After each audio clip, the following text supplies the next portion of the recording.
What's going on, ladies and gentlemen, and welcome back to another episode of Elude, Stalwart playing World of Warcraft Battle for Azeroth. This is Thorthord. He's our level 89 now.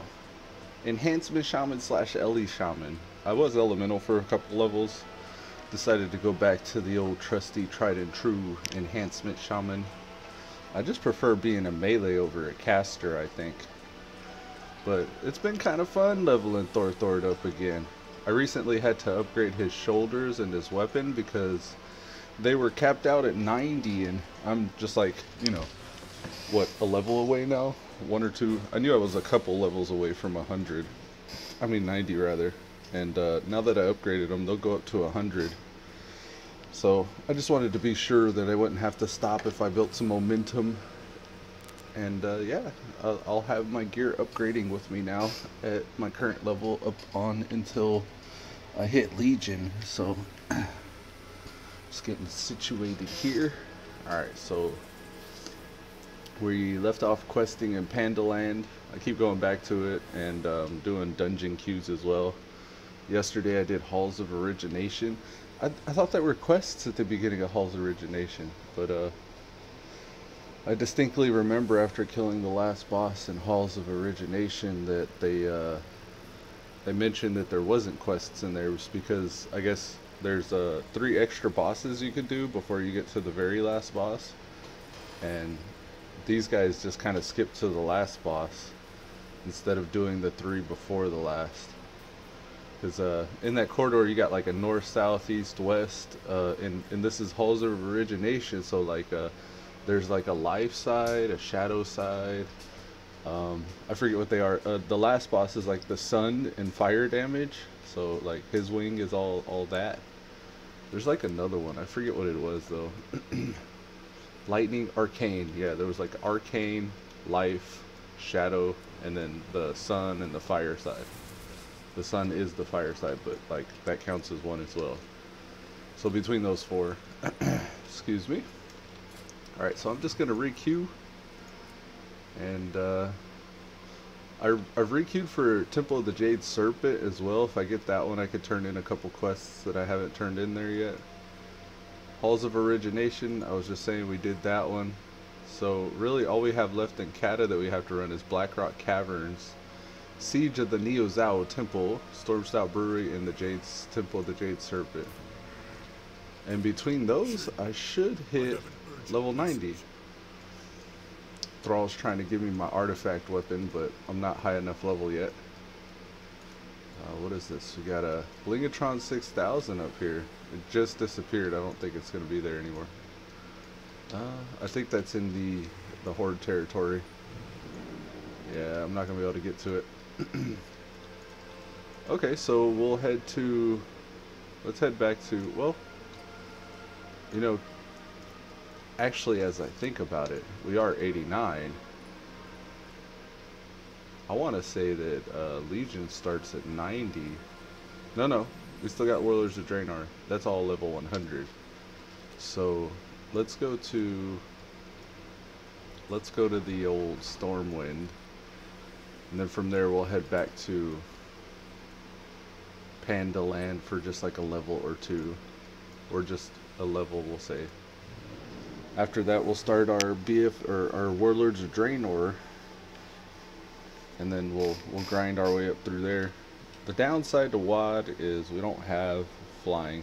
Maybe to level up this character in Warlords of Draenor, and to switch it up for every other time we've leveled up in Warlords of Draenor, we'll just go out of our way to get the pathfinding.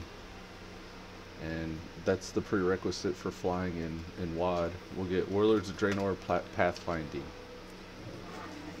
and we'll do just whatever that requires. I'm not really sure if it's like a quest chain or like discovery of certain zones or what. The thing that'll take us the longest, I think, is just finding all the zones. Let's see, quests? I don't know if it would be quests. Let's just say Pathfinder, Broken Isles, Draenor Pathfinder. This is what we need. So we'll need that whenever we get out there, which is Draenor Explorer, securing Draenor, the Tan Diplomat, Lore Master of Draenor, and Master Treasure Hunter. And then we'll get the Soaring Sky Terror and Draenor Flying. Yeah, okay. We can do that. And I'm sure they got guides and stuff by now, so we'll be able to just find a guide and follow it. This dude's got the Cinder main charger. That's interesting. Cinder main charger. Cinder main charger. So that mount is a recruiter friend mount formed by Ragnaros himself as a gift from the daughter he never had. Nice. I'm gonna send a recruiter friend. How do I? Maybe I could get my wife to help me get that. Alright, portal to Padon Village. Like I said, we're just gonna grind out this last level, and then we'll head to WAD. Recruit a friend. Wow. And Draenor Pathfinder guide. Do they actually have an add-on? Draenor Pathfinder add-on? Add-ons to help you get your flying quests. Still loading into Padon Village. Continue giving that a moment. I've just opened like 3 tabs off to the side that might be affecting the load. Okay. Ah, okay. This is like the Chimera looking mount. I see. That's what the whatchamacallit is. The flying mount that you get for the achievement. The following chart shows what percentage of Wowhead user profiles have completed each step in the Pathfinder. Oh, okay. Don't really care, but it's all good. Let's go down to the comments here.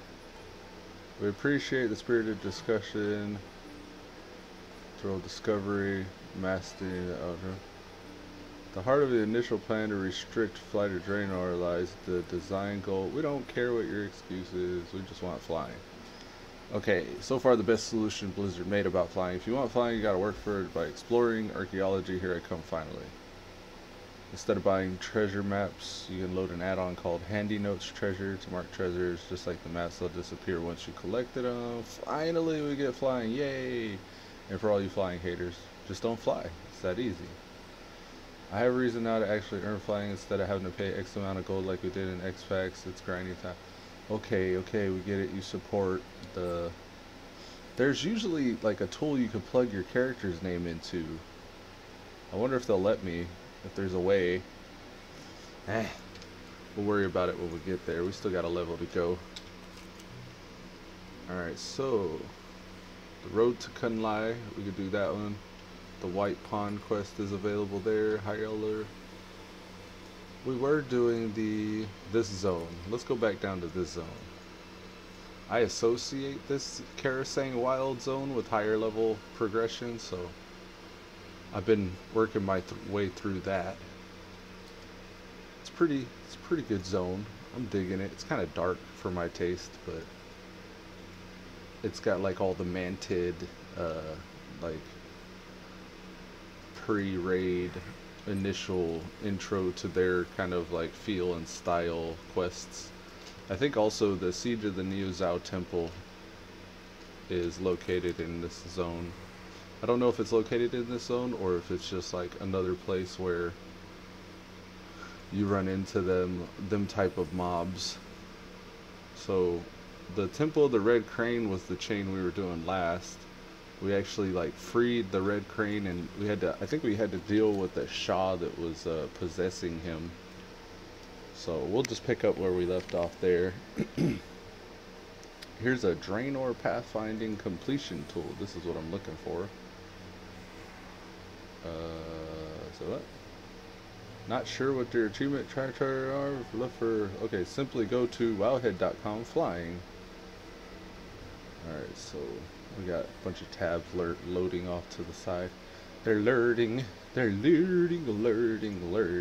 Okay, we're on Dalaran. Yeah, I'm just gonna look at Thorthord. I'm gonna do it as if it's fresh on this character, because I don't know where my other guys are, and as far as progression's concerned. Thorthord, I know, has not done anything towards flying. And I'm talking while I'm just loading all this off to the side. Says this character needs to reach level 90 before they can earn the ability to fly. I know, but like, what do I need to do? So I guess just hit 90 is the first goal. We can do that. Alright, we're getting birds here apparently.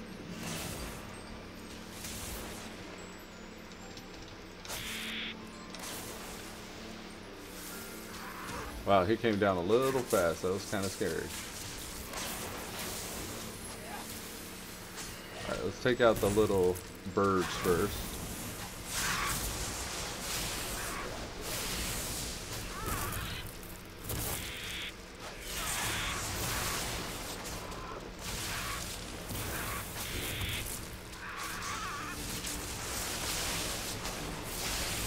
Oh yeah, I just remembered something. Let me get this prepared, and then I'll tell you guys what I just remembered in just a moment. Oh, sneeze. I got to sneeze. There we go. I feel that morning sneeze coming along.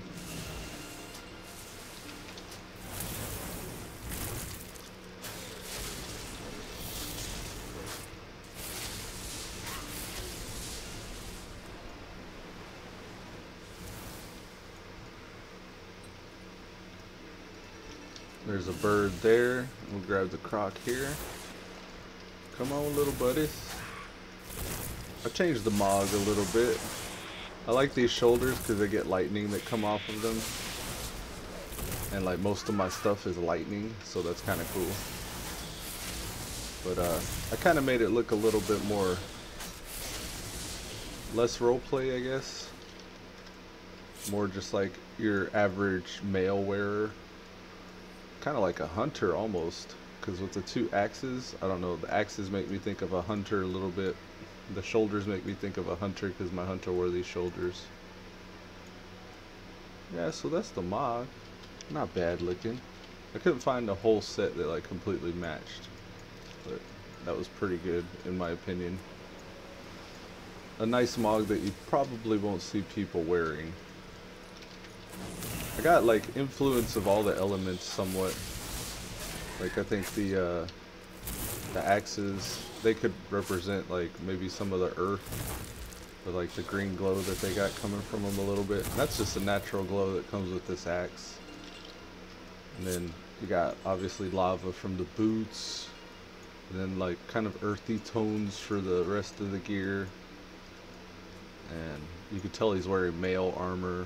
He's got like lightning charged shoulders, like a lightning bolt on the helm, but also like kind of like the Farseer kind of look to him. You can tell that he sees some stuff that you don't see when he's wearing that helm. He sees a crimson lorry. Alright. But yeah, you get the point. Not a bad Mog. I dig it. Joke. Let's do what I was doing before. I notice a lot of you guys are noticing I don't have my live chat on. Let's see.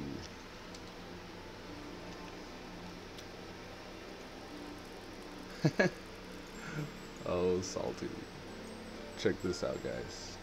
I'm doing something off to the side here. Now, I'll clue you in just a moment. Let me do something.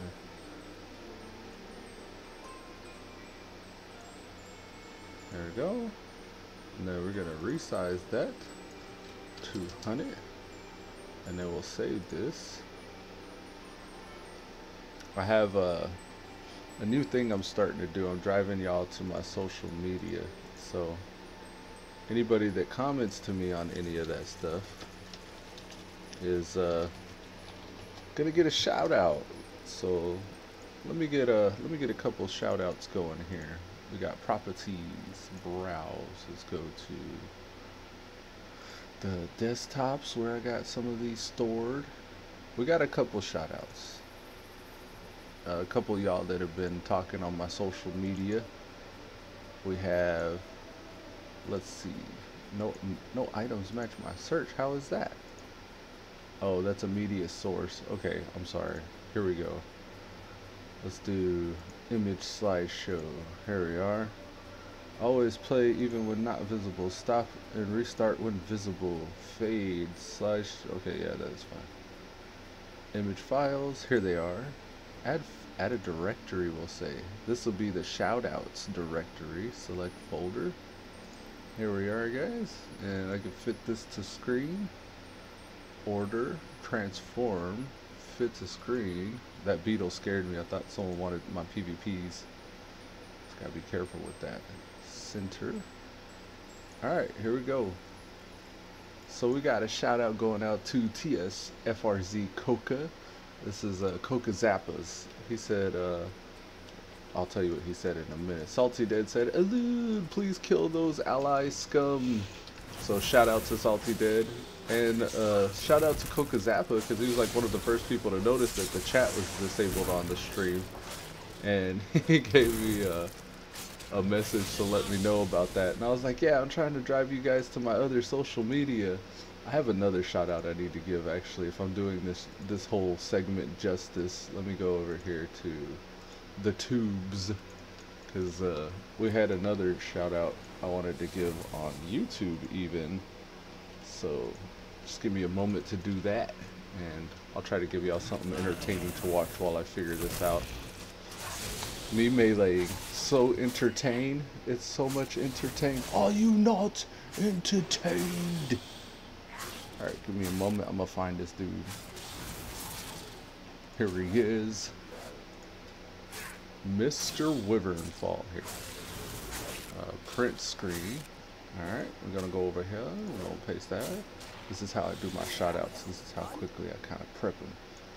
This is that other level streaming right here. That multitasking and getting stuff done stream. Save as. Wyvern shout out. And then I'll give you guys a shout out for maybe a week. Wyvern. So that way if you miss one episode, you'll see it the next episode. Alright, here we go. I'm going to rename this to shout out. Shout outs. And here we go. So these are the shout outs. We got Coca Zappas I wanted to give a shout out to. And then Salty Dead. Shout out to Salty Dead. There goes Salty Dead. Coca Zappas and Salty. Salty's a long-time supporter of the stream. He's been around for a minute. Almost as long as Coca Zappas. But then we also have Mr. Wyvernfall. Why isn't he added? Oh, I got murdered by Crimson Lori. I'm over here off on the side trying to figure this out. Why hasn't it? It should have added these. Hold on a second. I gotta find out why it didn't add my boy, my buddy old pal, old Mr. Wyvern. Desktop. Let me make sure. There he is, Wyvernfall Gaming. He says your stream chat isn't working on any streams. Just a heads up. I appreciate that heads up, Wyvernfall. Now I could probably even keep these on screen and scale them down. Let me see.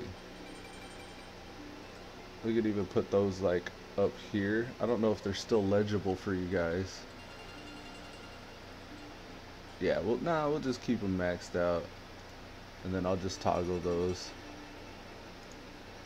This is kind of a new thing I'm doing, so bear with me. So yeah, shout out to Coca Zappas, shout out to Salty and Wyvernfall Gaming. I know between the three there, I'm not sure if Coca Zappa does, but I have checked out Wyvernfall's stream. So you guys can look up Wyvernfall and Beaver Games to check out the videos from their channels, and I'll give you a view of those in just a second, along with my shout out here. I'll point you guys in their direction. So here we have Wyvernfall Gaming. He's a pretty good streamer. He streams like CSGO and Minecraft and all kinds of different content, like World of Warcraft as well. Most recently, 2 days ago, he had a Wyvernfall Gaming BFA, Siege of Lordaeron, Burning of Teldrassil stream. He did that on the 9th. And we also have Bever Games. Oh, he removed that video. Just give me a second. Let me track him down. This one as well? For real, Beaver Games? What's going on? Alright, give me a second. Bever Games. Sometimes he'll post stuff, sometimes it goes down. This is Salty Dead. So shout out to Salty Dead as well. He also has about 70 subscribers. I encourage y'all to support him. He's a pretty interesting streamer to watch as well. Now, I think Salty does Minecraft and World of Warcraft. I don't know if he does anything else other than that. I think he's done Eve, yeah. So he does Eve. He's also a Dutch gamer. So if you speak Dutch, or if you're familiar with the language, that's interesting to watch with him as well. He does do some English streams if you're exclusively English speaking. But yeah, Bever's pretty cool. Longtime supporter of the stream. So shout out to those guys. Coca Zappas, if you have a stream that you'd like to kind of promote, let me know. Give me your channel name. Let me know what media you try to drive your audience to, and I'll try to get them pointed in your direction in the next shout out. But yeah, I appreciate you guys supporting the stream. Thanks for commenting on my social media.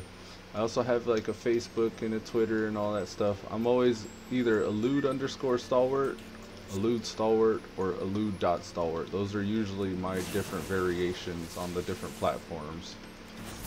So if you ever want to see what I'm doing or what I'm up to, Facebook, Twitter, Instagram, YouTube, Twitch, I'm on all those things.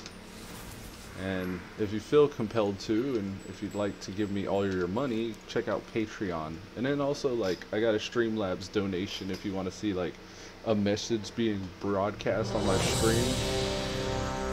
You could give me a tip on Streamlabs there. It's like a PayPal donation, and you'll actually see text pop up on my stream. But yeah, there's all the promotion segment. I'm gonna try to get better at that. I'm gonna try to make it less time for me to get to the point of all those different things. And then I'm also gonna try to do those probably just at the beginning of each stream. So it's something new I'm trying. We'll see how well it works. For me, it's a lot better to do it this way. Like, it will be a lot better for me to do it this way because while I'm streaming, I'm not giving people enough time or attention or recognition because I'm distracted in the game. I do play, I don't know, I play casually, but I like to focus on playing whenever I do play, so I think that we'll be able to do a lot better and keep our community together and engaged a lot more outside of the stream. And then my stream will just kind of be like my inner thoughts, kind of like podcast style or narration style kind of content. But yeah, if you want social, go to the social. I'll try to be social with you. It's just a matter of training myself to check those platforms out and then actually replying back and commenting back to you guys when you say or mention something. I feel like that's going to be a huge quality improvement on all platforms doing it this way, at least in my case. So I think everybody has their own style. Everybody's got their own style of streaming. And I'm going to try to separate myself from the rest by doing it a little differently. So yeah, hopefully you guys stick around. Hopefully bear with me and you enjoy what I'm doing. Should see some quality, some stream quality improvements in the coming months. Maybe in the next few months you'll hear the audio change, and hopefully for the better, and maybe even the video production quality or even the editing, maybe that'll start getting better.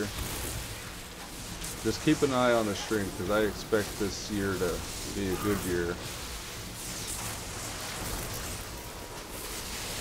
Meaning, what are we in August now? August 2019 should be a huge difference from August 2018. Mark my words.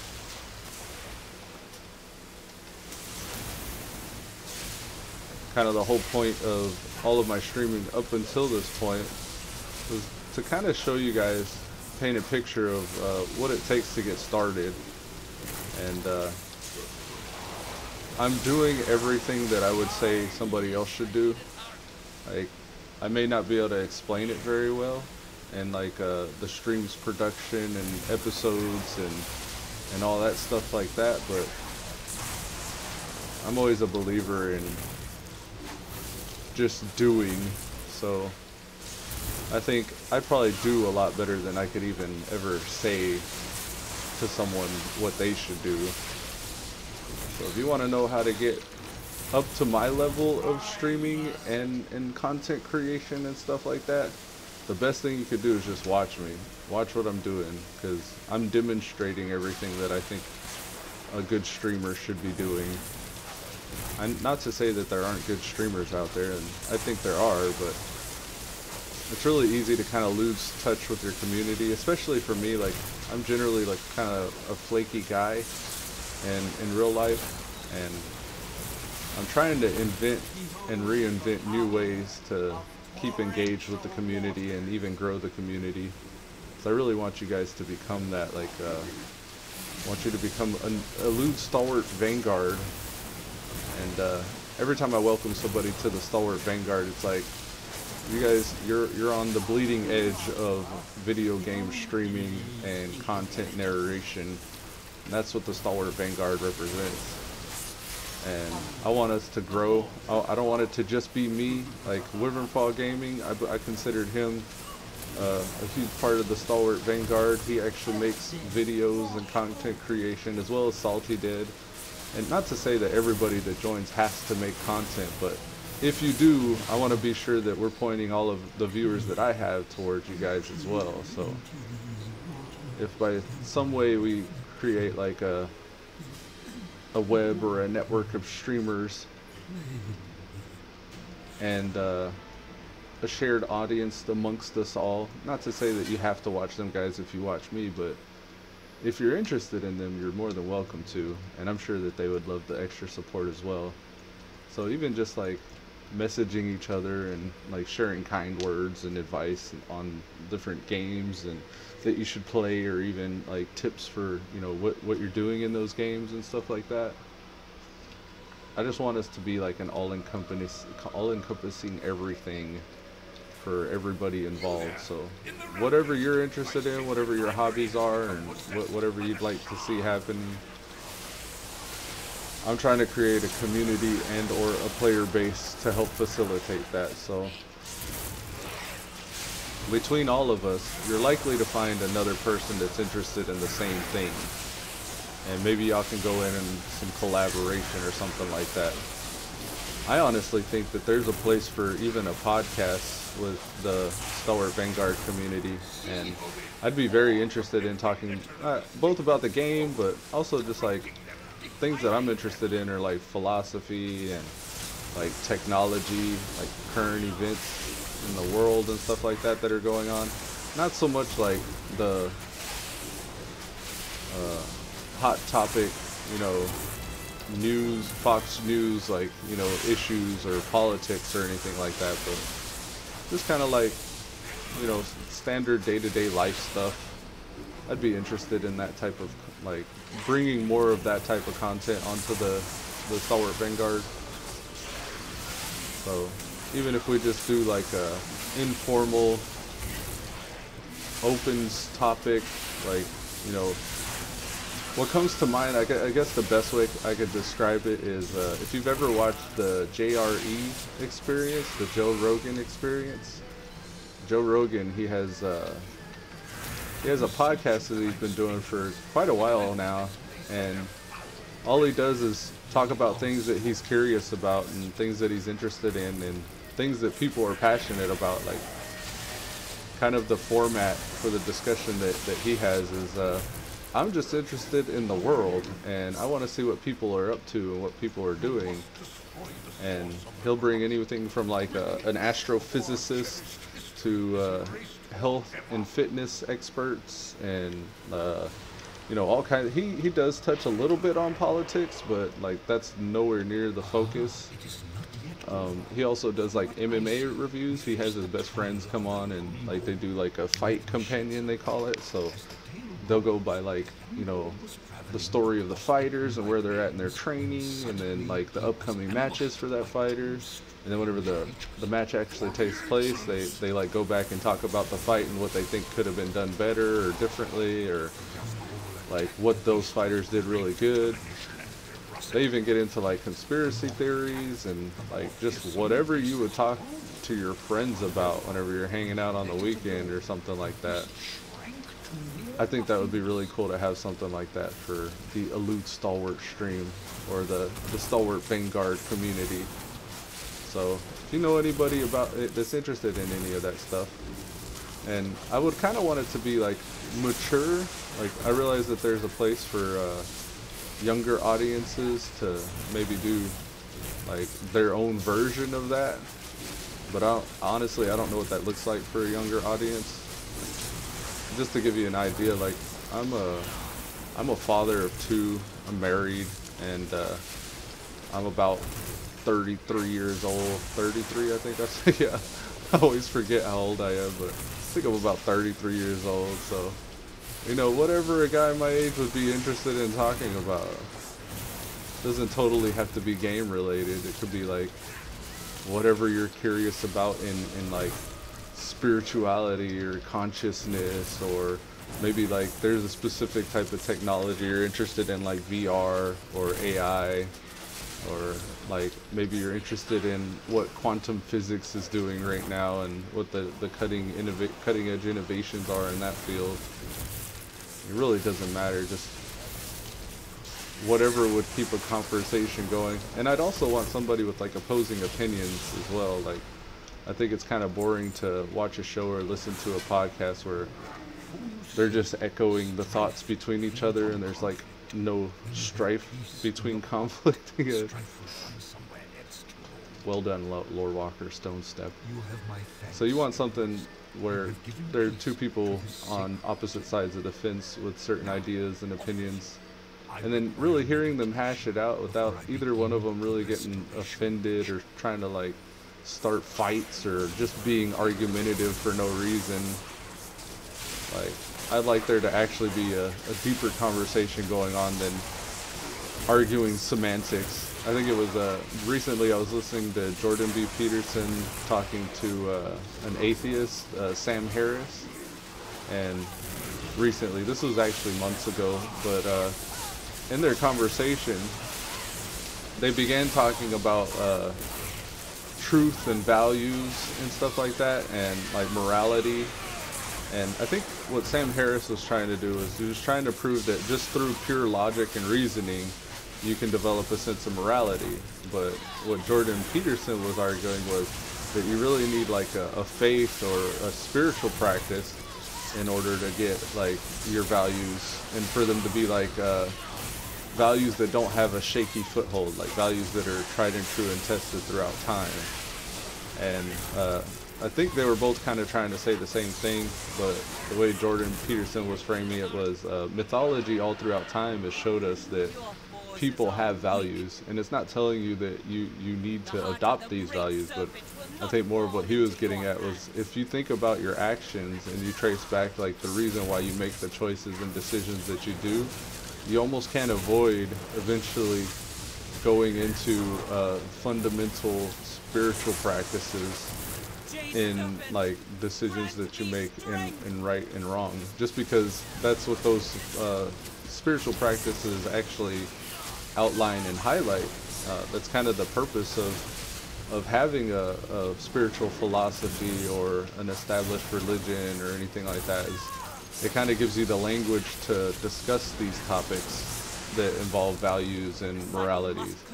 But for whatever reason, when these two were talking, they went on for 2 hours just arguing what truth was or what consciousness was, and they didn't make it past that. So what they could have benefited from in that very first talk that they had with each other, and maybe you want to look it up, if you do, it's Jordan B. Peterson and Sam Harris, the first interaction that they had, or first podcast or lecture that they had together. And it really was, he said, I heard of it as, it was like a 2-hour train wreck that you got to watch. It's like watching a train wreck for 2 hours. Because that's how hung up people can get talking about these subjects that really matter. And that's what I find fascinating, is like, how can you go on for 2 hours and not realize you're just reframing the exact same thing that you've been saying from the start? But I think part of the problem is they're both like logical men and like very strong sense of like, I guess, research in their thoughts and their philosophies and stuff like that. So they could get long-winded just trying to make a point. But I guess, like, my point is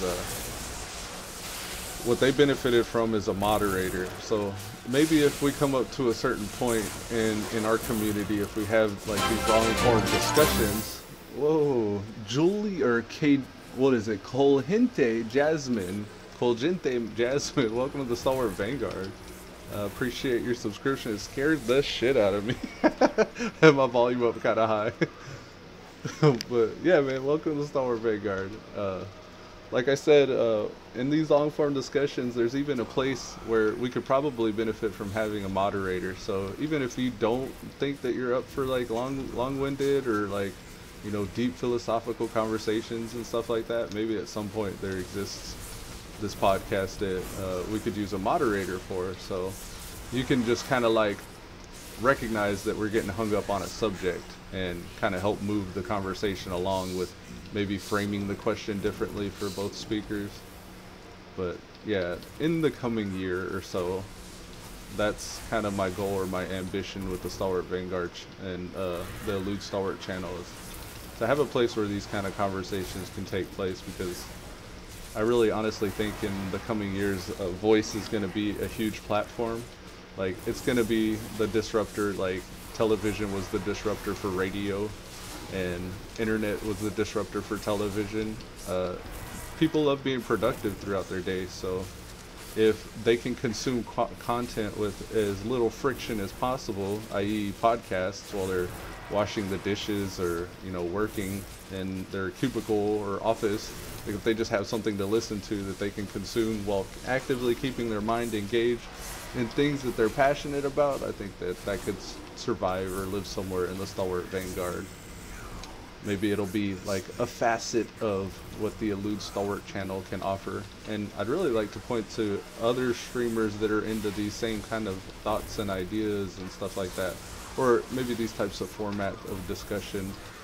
So if that's you, Malgente, definitely hit me up on Facebook, Twitter, all the social media. I got a link to Discord below, so you can definitely reach out to me and let me know if that's what you're interested in. To all you guys watching this. But yeah, so there's my morning spiel. I'm gonna continue trying to level here. I've already done these quests, so I'm just gonna pop out of this dungeon. Thanks, folks. Thanks a lot. Let's go level. Yeah, chat is disabled. A few people have been noticing that and pointing it out. I gave a shout out to them this morning, but that's the main reason. Is like I'm trying to drive people to different parts of my my social media and to different platforms I'm present on. Like I even have a Reddit for the Elude Stalwart channel. I'd like to post a bunch of like meaningful content and updates to what the community's up to on that. So far it's just kind of like a placeholder with a bunch of links to my YouTube channel, and it's there though, so anybody joining the community that has a relevant post to maybe some of the topics that I talk about during the stream or anything like that, you're all feel free and welcome to do that.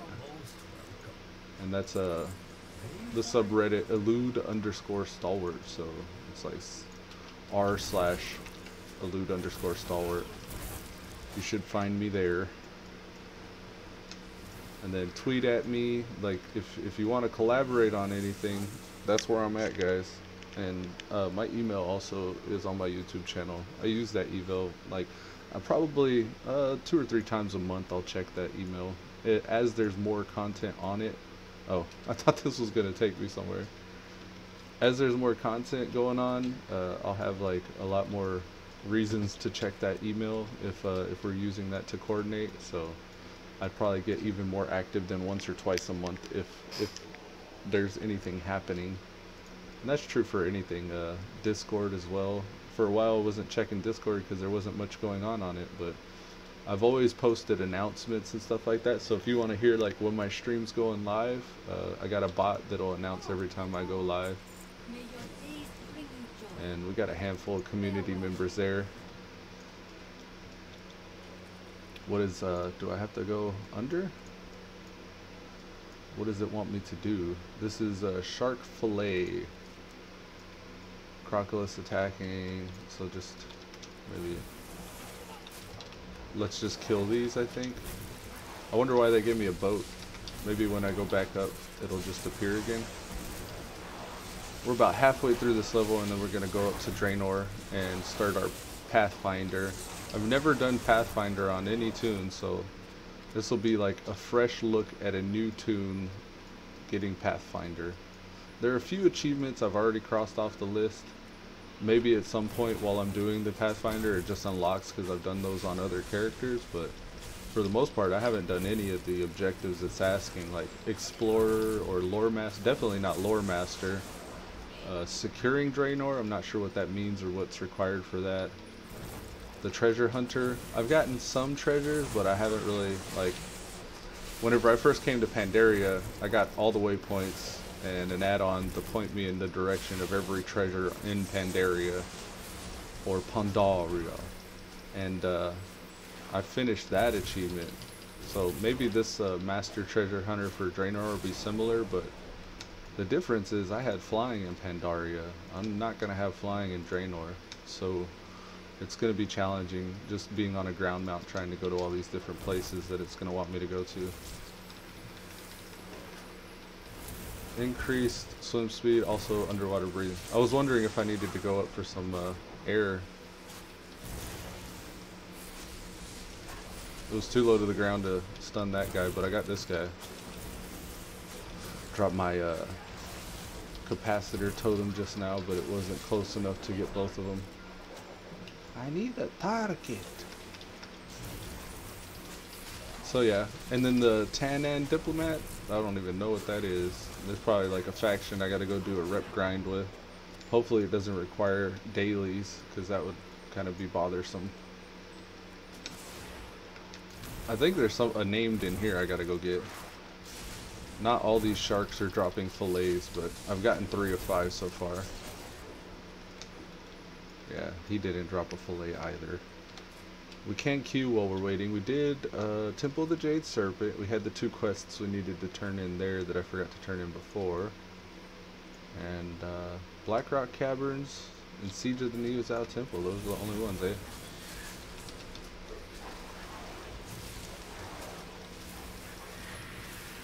Oh, what is this mess? Ah, disoriented and hallucinating. Jeez. Feeling kind of woozy, man. There we go. Misery. Done, son. Moving right along. So, 2 more shark fillet. Well done. Alright, Siege of the Neozao Temple will have some quests for us we can get through, and it'll have quite a bit of XP as well.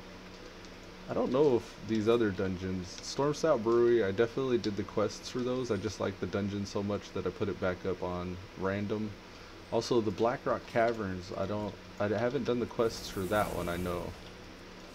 So, I still got 2 dungeons worth of quests. That should give me half a level, I think. I really love queuing. I have a video about it, queuing while you're questing. I've titled it, The Best Way to Level in World of Warcraft, or something like that. The best way to level. And, I break down like what my leveling method is. I am an altaholic. I have a whole lot of level 110 characters. So we got one of every horde character classes leveled up. And Thorthord, I think he's going to be the 4th or 5th of the Alliance characters that I'm leveling here. So I'm working on my Alliance army as much as I have the Horde army right now. Get rid of the Great Grey Shark there. So, with Thorthord here leveled up, I think we'll only have like a handful of remaining classes that we'll need for the Alliance side.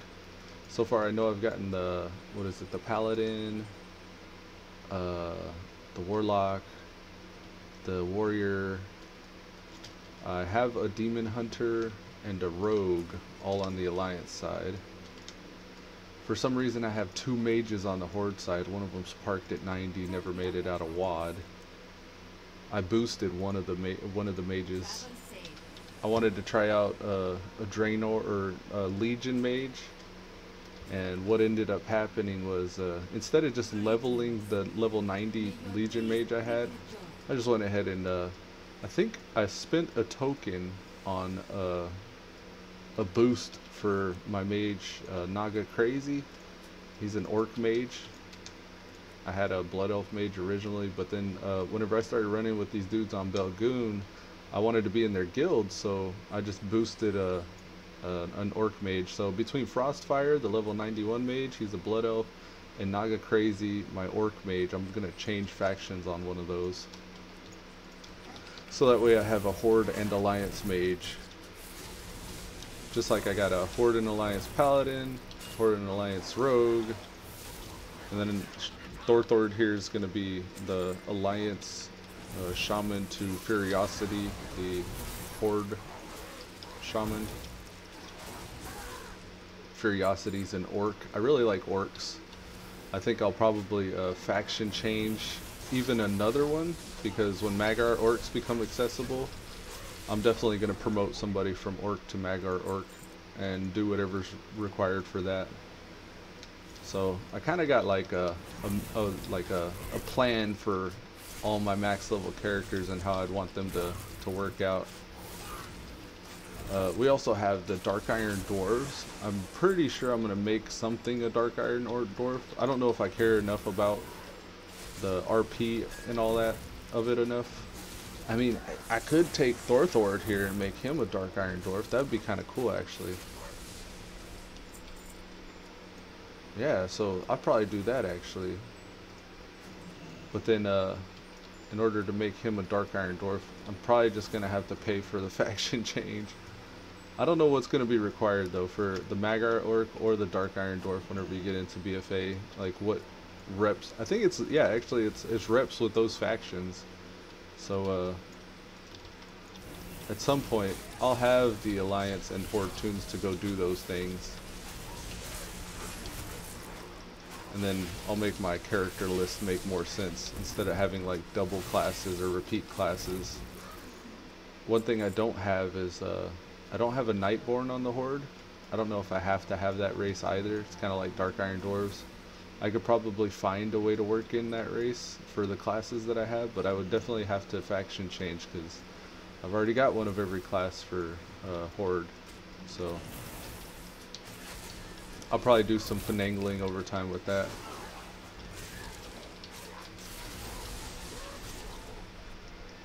These things are starting to overrun me.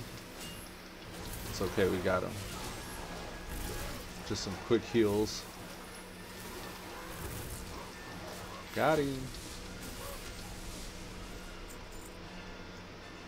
But yeah, to get back to what I was talking about earlier, like being in dungeon queue while questing is really nice whenever you're specific queuing just for the remaining quests you haven't done in those dungeons. Because as you end up with a list where it's just like 2 or 3 dungeons, like I am right now, you'll find that the queues are less frequent, so you have more time for questing. And by the time you get burnt out of that, or burnt out doing that, you can go to a new zone. And like for example, I'm going to be leaving Mists of Pandaria here for an entire expansion. This has been my strategy, and by the time you reach the end of the expansion, you're like, okay, I'm getting kind of tired of these dungeons. So you actually get a quest a lot more to break up the monotony of the dungeons. And then after you start getting tired of the dungeons, you usually don't have very many left, so it takes longer for the queue to pop. So it's a good trade-off. Like initially, like when you get tired of questing as well, like by the time you start a new expansion, like we're gonna head into WoD, like I'm gonna have a full list of dungeons that are accessible, and that'll only be limited by my level. So as I level up, I'll be getting access to more dungeons. So you'll see that in the next expansion, I'm gonna start running dungeons more often.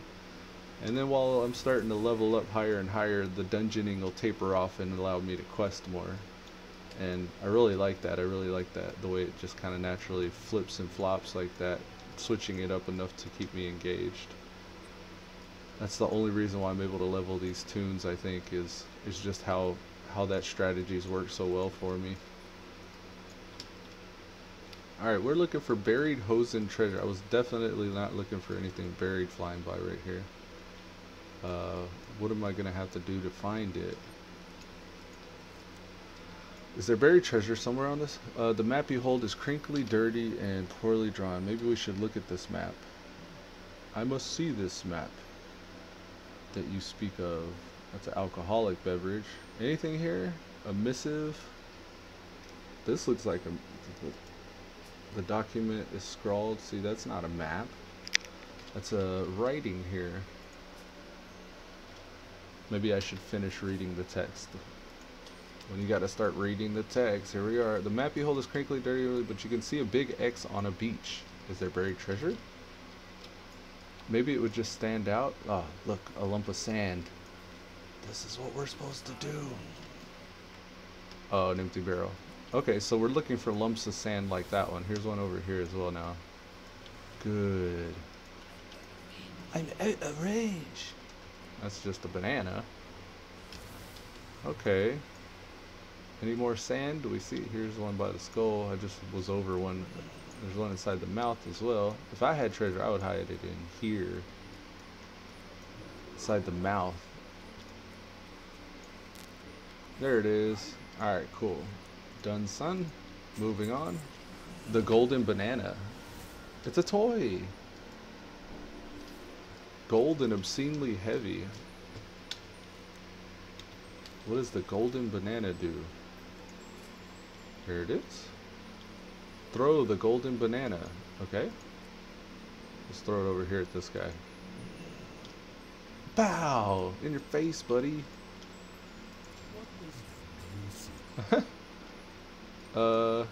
I guess you could have a seat on my banana there, buddy. Oh, that sounded wrong. Moving along. It just makes a glowy sound. Alright, we got a one-handed mace that looks kind of boo-boo. We got an axe that looks kind of boo-boo. And a dagger that looks kind of boo-boo. Which of these do you think we should go for? The dagger, the axe, or the mace? Probably the dagger. I'll go with the dagger. Alright. May the red crane live forever. This is the red crane zone, isn't it? Back in the old mop days, I would do the quests for each zone, unlocking each of those leaders.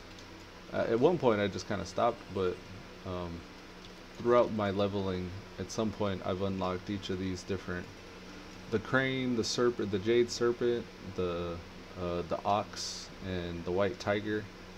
And what's cool is you see those later on in the Timeless Isle, but they're also what allow you to get into the Veil of Eternal Blossoms. They use their Mighty Morphin Power Ranger powers to break open the gate, and we start going into the Shrine of the Two Moons so we could have our hearts set to the inn over there and have access to the portals to every zone. So that's pretty cool. It's neat seeing those guys that you freed getting out and doing stuff in the world. Oh, the squid people. Yeah, man, I'll do some quests for you. Alright, so what we're looking for here is Thieving Raiders. Damn, why was that so hard to say? Going on the offensive we can kind of get rid of for the time being. Yeah, let's get rid of all these. And then we'll track that and track that. So we're looking for pillage, Jinyu loot, and that's coming from these guys.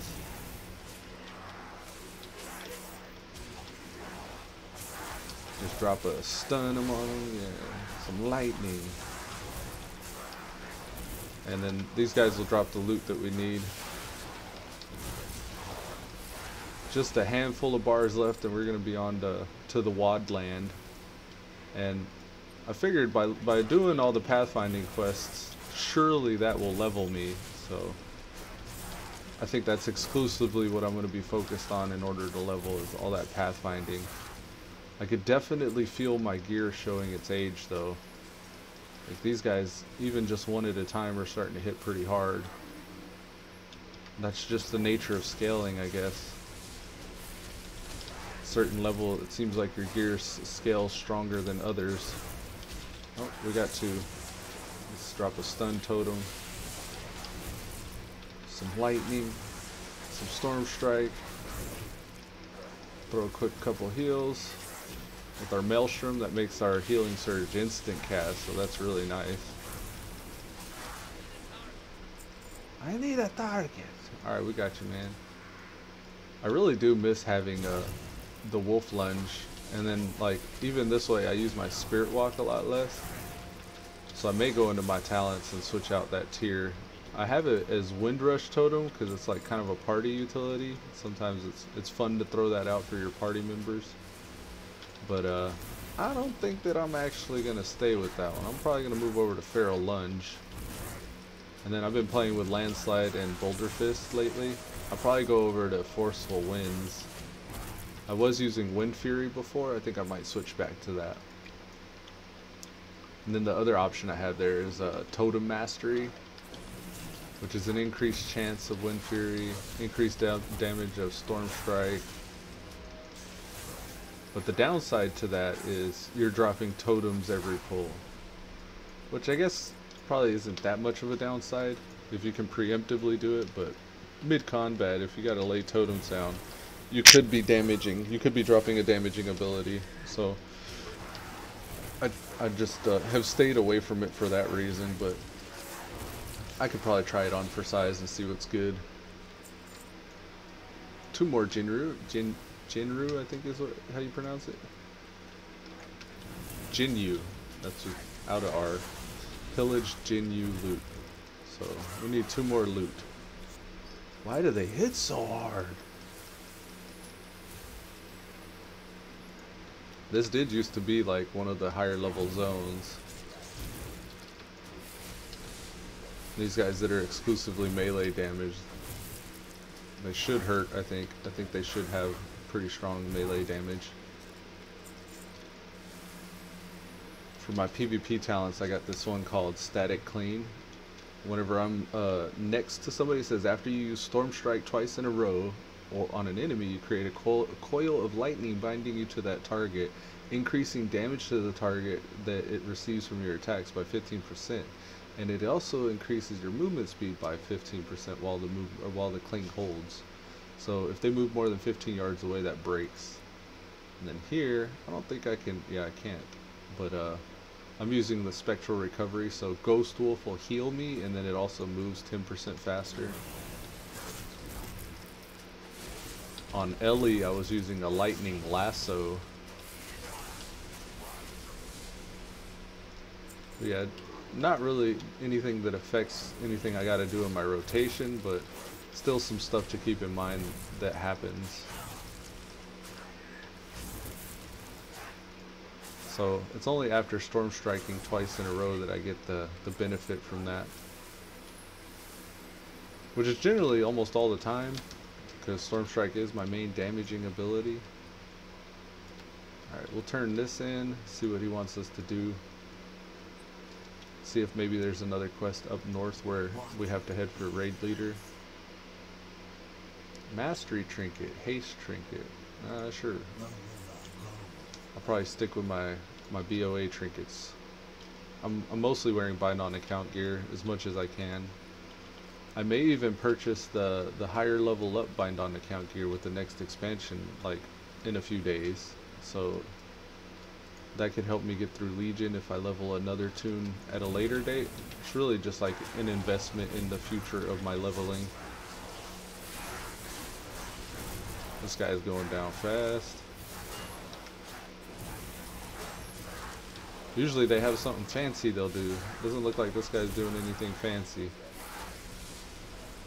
Well, that was easy. Moving right along. I've already gotten the fastest flying, so I don't need to save up any money for that. That reset me, what, 4,000? It was 4,000 for 280% speed increase. Oh, another toy. Add this toy to your toy box. Summon Sushin's spittoon on the ground. Alright, so let's see what that does. It's his spittoon. We spit. Look at his mouth. Ah, he's spitting. Come on, Thorthord. You have more class than that. Alright, so that was all their quests were. It was just that toy. What's cool is we just did 2 chains with toys that we never had before, so that must have been the first time I've ever done those quests. That's another thing I kind of like about leveling multiple tunes and retracing your steps in different expansions is there's always that chance that you'll find something you didn't find before. But I'm never, like, by any means or stretch of the imagination, I wouldn't consider myself a completionist. I never went through and tried to do every single quest or get every single achievement. I'm just kind of like conveniently surprised whenever it happens. And sometimes it's a pretty nice surprise because I don't even know that some of this stuff exists until I get it and I'm like, oh wow, that's cool that that exists. And then I kind of like kick myself like I could have had this the whole time. That's kind of the joy of it though. Keeps things interesting. There are sometimes certain things that I see other people have that makes me like wonder, and then I go back and I like either wowhead it or I inspect them. I try to figure out where they get that from or how they're doing this certain thing. And if it's cool enough, I will go out of my way for it. So like at one point, a good example is I was out on Dalaran, or in Dalaran on Cross's Landing, where the flight paths are, and I saw this hunter sitting on a fox mount. I was like, what the hell is that? And it was a fox wolf mount, and it was a flying mount. And I was like, how in the hell did he get that thing? And after already having missed out of there's a fox mount you can get some other way. It's like a ground mount though, and it actually just looks like an orange fox. I forget what it is you got to do for it even. Here, look, I bet you I can find out. So, fox. Okay, this is it. The Lothian Prowler. It's Vulpin the Elusive. That's the name of the quest. These sleek foxes can prowl amongst newly fallen leaves without making a sound, even as it's at its size. So after having already missed out on this fox, I was looking at this guy that had a fox wolf mount. He was a hunter, and I tried to look it up in the book like just now. I had if I see something like that, if it's a mount, I know that I can look it up in that book. But after seeing this guy's mount, I went to look it up in the book. It didn't pop up with any results. So I was like, why? So I went to Wowhead to try to find out why, and I saw that that was actually the class mount for the hunters.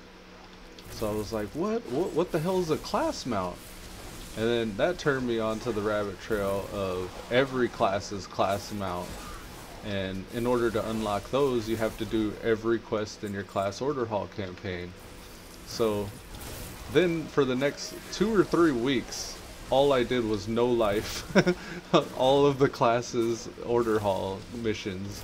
And in some days, like, I would hit a point where I had to do like 4 or 5 follower missions, and each of those was timed at like 8 hours plus. So I hit this wall where I couldn't progress any further. So what I ended up deciding to do was switching tunes and then getting the next tune up to that wall. And then I'd switch tunes again and get the next tune up to that wall. And eventually by doing that, I was able to have all of my classes with their class hall mount. And that's kind of how I got Thorthord's class hall mount here. And what's cool too is if you have it on the Horde side, it's account wide. So your Alliance Shaman that's level 10, or whenever you get flying, or whenever you get riding, he could be a level 20. Yeah, I think it's level 20. Maybe it's level 10. Anyways, you could be a lowbie, level 10 or 20, and still have access to your class hall mount. So you're like the only lowbie of that class that has the really cool pinnacle of like playing your class mount. And that's cool. Like, I really enjoy that. But the only other way you could have that class hall mount is if you've already leveled a tune. Like, if I had an Alliance Shaman already maxed out, then I'd be able to level another lowbie Alliance Shaman. But all it says is like, hey, I know this class. Like, that's what I think of it as. Most people probably wouldn't even like know or care if maybe they would know, like, all the classes have their own mounts, but I just imagine at some point somebody's gonna notice, like I noticed, like, hey, this guy's got a really cool mount, and then try to find it, and then have that whole rabbit trail to go down, and maybe have the same experience that I had leveling, like, all those different classes and stuff. Because some of those, like, the story for the class and the hero that you're playing, and like, the rewards you get from doing those are actually worth it. They're actually pretty cool. But it has to be something that I just have to have for me to go out of my way for it. And one of each class's class mount, like, for me, that's like a mark of prestige. It's kind of something that says, like, not only have I leveled this class, but I've mastered it to the level that I'm able to unlock the class mount. You know, so for whatever that's worth, like, maybe that could inspire somebody else at some point, like it did me. I saw that hunter there, Crassus Landing, just sitting there, you know, one of those AFK guys. You get all the best gear and all the best mounts, and then you just AFK in Dalaran or Orgrimmar, and maybe even Iron Forge, and then you inspire others to try to reach those heights. That's one thing that's you find less and less nowadays, I think, in World of Warcraft, is that mark of prestige, like, in a sense that, like, there's these so few things nowadays that everybody doesn't have access to, or that everybody can't do just very easily. Like, I guess kind of what I think people have been trying to fill that hole with is maybe running these dungeons and raids with these rare mounts. Like, it's always been a thing, like, as long as I played WoW, as long as I could remember, for a person to go out of their way and try to get some of these rare mounts. That mage don't want to fuck. He don't want to mess with me. Maybe he does, though. Nah, he doesn't. He's peaceful. We'll leave him alone. But yeah, it's always kind of been a thing to go to every dungeon and every raid that drops a mount and try to farm, like, your favorite mount. And now that's in the game better than ever, because you can go back to those dungeons and stuff, and you could just kind of solo them now. So it's like this whole other part of the game that you can experience, where you go back to these raids that you've never actually seen or experienced firsthand while it was relevant content, and you could really kind of solo them, but like learn also some of the mechanics. Like in some raids and dungeons, like there are these unavoidable mechanics that like you'd often wonder how even a group of people were able to pull it off, like when it was relevant content, because you're like, oh wow, this is actually kind of intricate and confusing. One thing that comes to mind is in Tempest Keep, whenever you're fighting the guy, I think it's Kalefast Sunstrider or whatever, the dude that drops the Phoenix mount.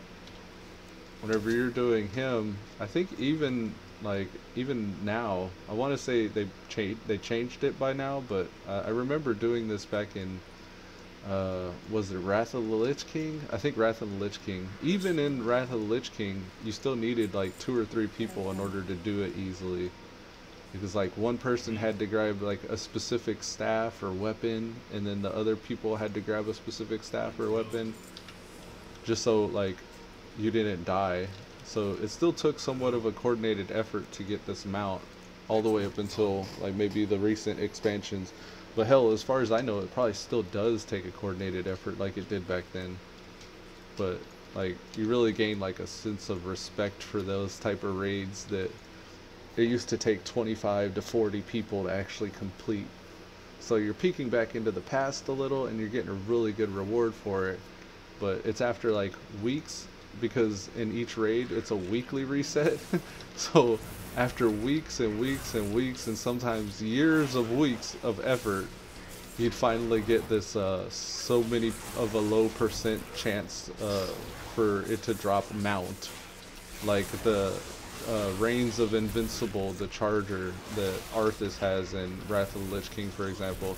There's still people who like freak out and wig out whenever they see that drop, because they've been farming that dungeon, or they've been farming that raid since Wrath of the Lich King to try to get that mount, and it's only just now here in Legion, in the onset of BFA, that they were actually able to obtain it. And those things, like, it's kind of cool to see somebody get something after working at it for so long like that. But then there's always that kind of sense of like, you know, that sense of like, what do you, how would you even describe it? The sense of disdain. You get that sense of disdain whenever you see somebody else that has that mount. Or even like whenever you're talking to your buddies and like one guy runs that raid one time and it drops his first time and he never has to go back. Yet here you are for 5 years running that raid almost every week just so you can get that drop, and you still have never seen the mount. Like, there's that whole meta to it, and I find that interesting. But I'm not gonna be the one. I'm not gonna spend no, like, you know, months or years on running this raid just for this one, you know, digital item to drop. Like, I don't really see. I mean, I'll get it luckily here and there, like especially now with the level scaling and the dungeon queuing system the way it works now.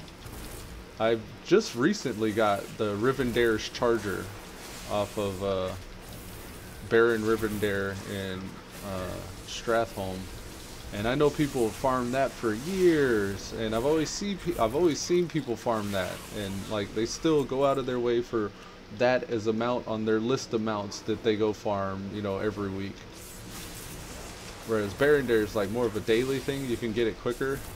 But the raid mounts, I think, are the most prestigious, because like, you can't go for the Reigns of Invincible every day. You can only do it once a week. So you're waiting every Tuesday to get the Reigns of Invincible from Arthas in Wrath of the Lich King.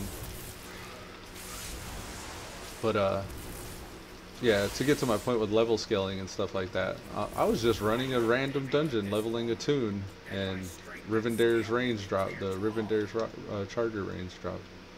So I was like, wow, that's kind of nice. I know that that's a rare mount that people like to farm, and just dropped for me kind of accidentally. So I didn't miss it when I didn't have it, and now that I got it, I'm like, you know, pleasantly surprised. With no other, like, you know, waste of brain cells or effort on my part. I was just able to grab it. I've got a few mounts like that. There are a few that I do actually go out of my way for, though. One of which is the Proto Drakes. I had to have a Proto Drake. In Wrath of the Lich King, I had to have a Proto Drake during Wrath of the Lich King. So we did everything we needed for Glory of the Hero back in Wrath of the Lich King, and I got the red Proto Drake. I was so proud of that, because a few of those Glory of the Hero, like even nowadays, are still something that's challenging to try to get, because it requires like such a certain coordinated effort in order for you to actually get. You would actually have to plan how you were going to address certain mechanics in order to grab it. I'm sure that's still the case, but probably not as much as it used to be. For example, what comes to mind is when you're doing the dungeon that has like Murabi and Lesrabi or whatever. What is it called? I'm going to try to remember the name of it, but it's beginning to escape me. I feel it. What the hell is that dungeon called? I forget the name of it. Let's say it was Northrend. Shows our bases. Dungeons and raids. Here we are. Lich King Dungeon. Okay. Experienced Drake Rider was one of them that was kind of some work to do, because with that one, on 3 different visits, get credit for each different Drake. That wasn't as hard as the one where you have to do like Ruby Void. This is the Oculus. The Emerald Void. Like in the Oculus, everybody has to be on a Ruby Dragon in order to get the Ruby Void achievement. That's not just you, but everybody in your party. Nowadays, you could probably solo it with just you. I don't know if that's the case, but back then, during Wrath of the Lich King, that was challenging because not everybody knew how to work the green Drake, and not everybody knew how to work the ruby red Drake. Like, so it took a certain amount of coordinated effort and explaining to even your friends or strangers to get that done. I mean, every once in a while you had the veterans and they already knew how to do it, and maybe you were the one that was whack and you didn't know how to do the Emerald Drake, and they would talk shit to you, and that was a little demoralizing. But over time you learn it, and I'm trying to find the one. Hardenox, is this it? Hardenox Denied is one of them. I remember that one being kind of a little bit of work in order to get, you know, while it was still relevant content. I'm trying to remember the one that I'm thinking of. Lesarabi, this is the one. So defeat Murabi in Gundrak on heroic difficulty while preventing him from transforming into a mammoth at any point during the encounter. And you can run this nowadays, and chances are your group does not kill him before he turns into a mammoth. Like, I'm willing to bet your group doesn't kill him before he turns into a mammoth. Because we do the time walking event every once in a while, and in the time walking event, like, you know, it's scaled to your level, so DPS isn't like super uber fast. I mean, maybe nowadays as a high level you can go back to that dungeon and run it as a level 110 and then just like two-shot Murabi. But again, like for that Glory of the Hero achievement, whenever I was getting that red Proto Drake, I told myself, I'm going to get this while it's relevant. And that was definitely one of the more challenging dungeons to do that with.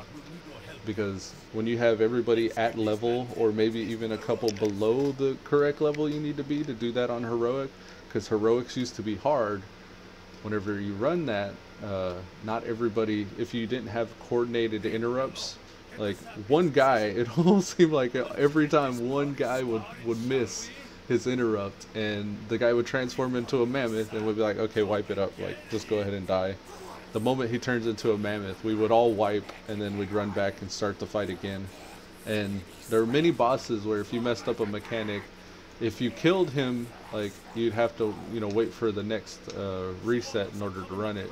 And those are like daily resets for heroics. But if your group was actually doing the achievement run, then you all had to wipe and start to rerun the dungeon again after that. So many wipes on Murabi in order to get him interrupted and not turned into the elephant.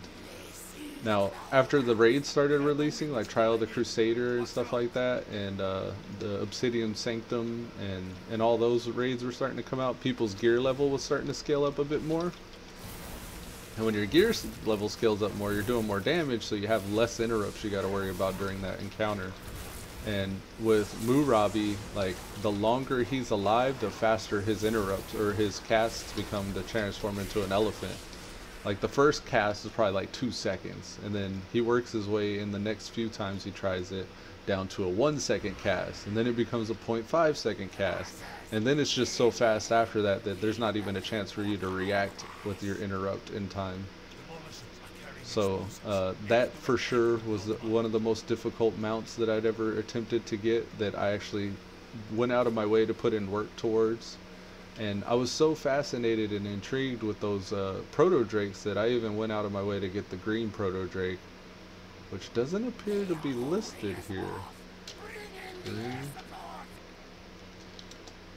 Maybe it's in my favorites. Yeah, it's one of my favorite mounts. So the green Proto Drake just looks cool because it's got green and purple, two contrasting colors. Come on, get out of here. It's making me type. Trying to kill this thing. But yeah, with the green Proto Drake, that was pretty hard because you had to find the Frenzy Heart and the Oracle's Tribe in Sholazar Basin. And you could still do these, by the way, but the hardest thing for me about that was getting through the dailies. Like, I can't stand dailies. To this day, I don't have a Nether Drake from BC because of the dailies. So, back in the Burning Crusade out by the Black Temple, there's a Nether Drake kind of colony or quest chain, and I've gotten through the quest chain. I'm at the point where you still need to do the dailies, and I could probably hop on Nightmare tomorrow or today and go do them dailies and just pick up where I left off. But I'm so averse to doing those. Like, I can't stand doing dailies so much that I still haven't got one of those Nether Drakes from BC. But the purple Proto Drake, or the green Proto Drake rather, was something that I decided I have to have because I love the dragon mounts, and especially the Proto Dragons. I think they still look awesome. Like, I can mount it right now. And the big challenge between this one is you gotta go and you gotta make friends with the Oracle Tribe, and they're like these little frog, squid, like swamp thing creatures. And once you make friends with them, like, you inevitably you run into the Frenzy Heart Tribe, because they're like one of the worst opposition to the Oracles is the Frenzy Hearts.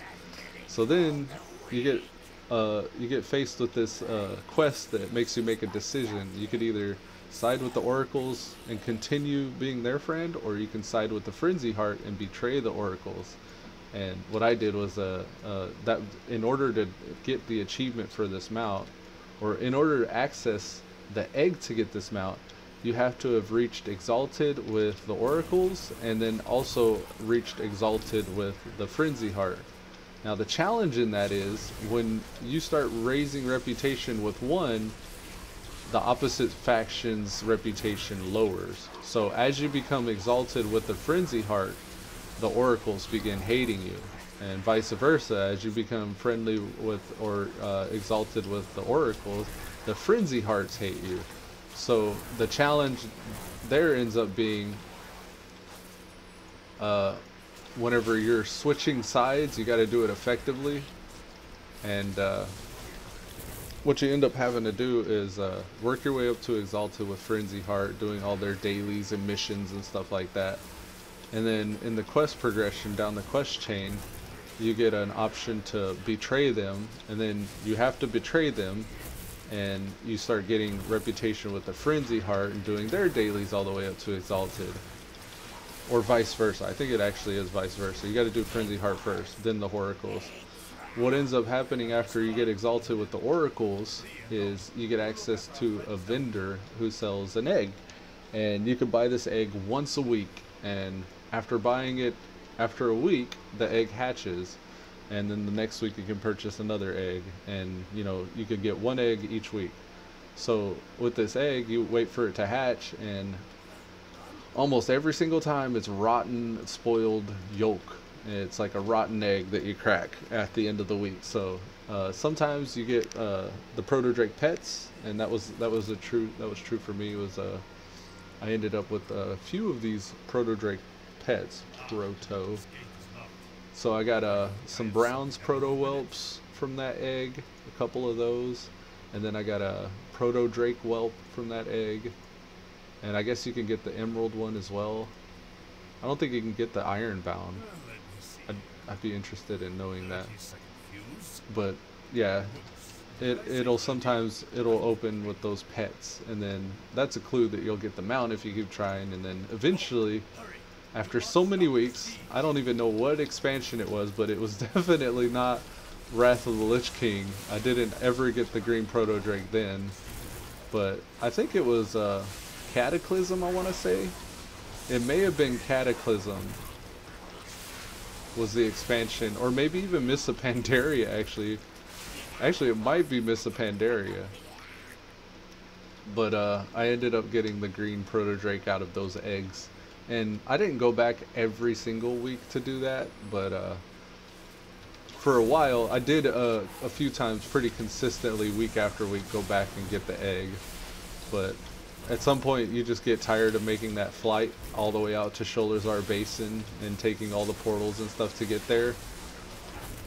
And that's usually the only barrier, is just making your way out there each week to be disappointed each week. Which I guess isn't too dissimilar from running the same raids or dungeons to get them mounts. But I went out of there, and I want to say it was Cataclysm, but it may even have been Mists of Pandaria. I went out there and I started picking up, just going out there and getting the egg again. And got that Proto Drake. But just like that, for that reason, I always tend to not go after those things that are so time consuming, like pathfinding coming up here in the next half a level. I'll usually abstain from doing things that require me to do dailies or months and months worth of effort, or actually, if I actually stuck to it, maybe 4 weeks of solid effort in order to unlock it. But yeah, for me, I'd much rather, like I always say, I'd just rather play the game. Like, I'd rather be in a battleground or in a dungeon or a raid and be actually doing, like, you know, stuff with my character. But I guess it's like, I guess more of what I'm focused on is that group content, the 5 to 25 man content. But I also, like, I don't like to worry about arranging my schedule around 25 other people's schedule.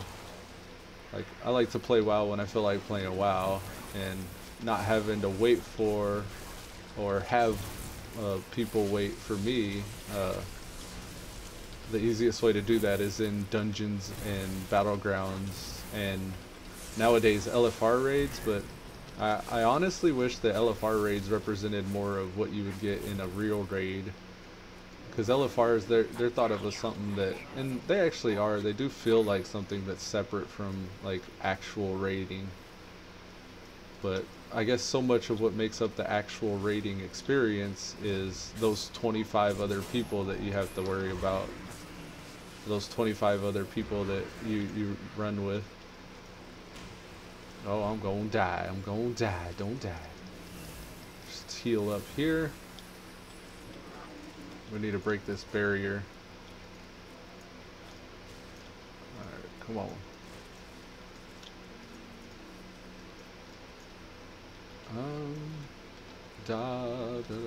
Here, get some wind rush.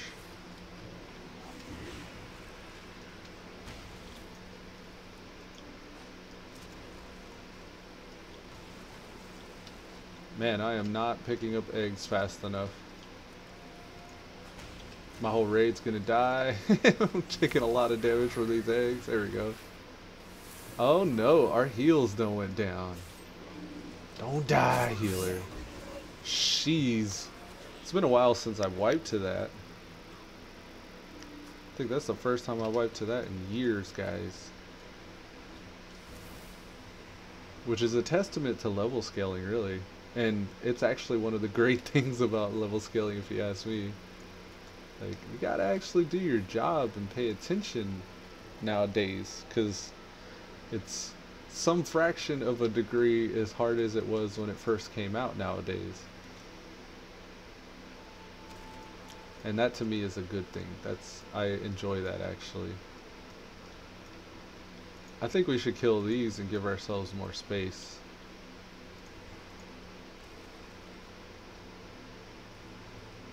He's a humanoid. I wonder if I can... Should we kill these? Because I'm thinking we should kill these. Yeah, there we go. My man.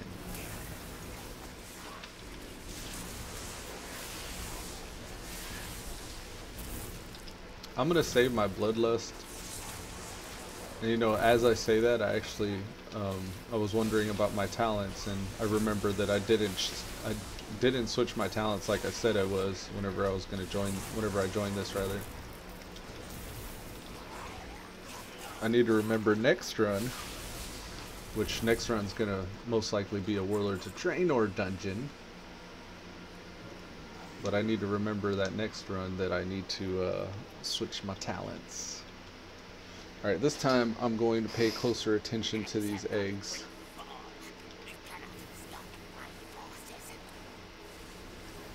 At least now we have more room to run around and collect eggs with that mob pack down.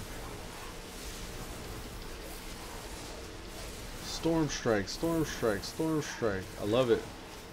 Them certain parts of your rotation when you can just storm strike back to back. They say playing a shaman's like playing the lottery. Like sometimes you get these jackpots with your storm strike and it's like jackpot, jackpot, jackpot. Feels so good. They call it the gamble spec. Which is funny because like we have a rogue spec now that's literally centered around gambling with roll the bones. Come on, give me some more. Here's one.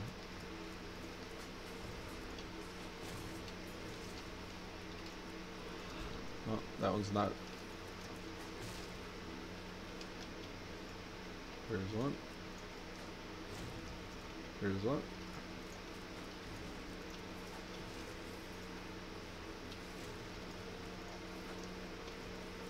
Man, it takes a lot of eggs to break his shield.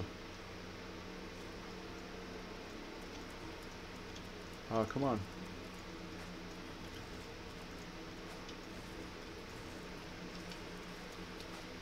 Maybe I'm not centering them on him, that might be the problem.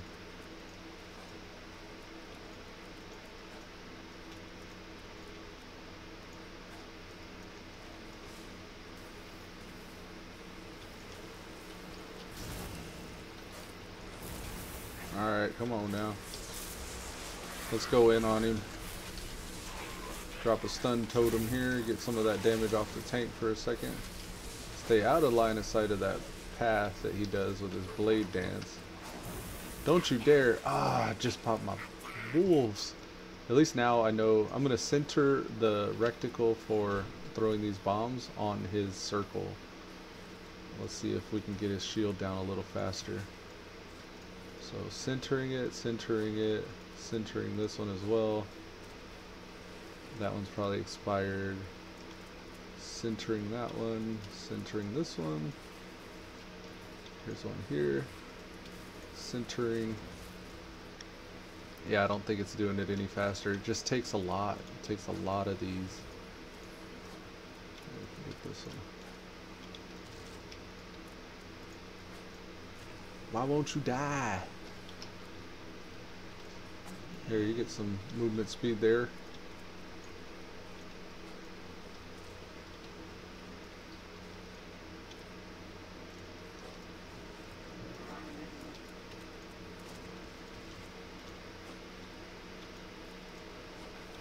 Oh, let's watch out for that one's going to explode. Let's try to get some damage off of the tank. Oh, everything died as well as him. Let's drop this. Maybe with our Earth LE we can make it. Come on, let's do this. Yes. Oh, he got soul stoned or something. Whew. Well done. Guys, are you hitting the boss? He was immune.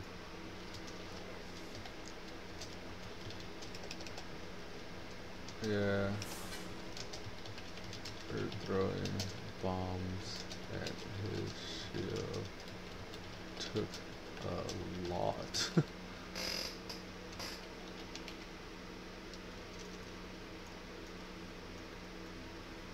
I don't know why it took so many.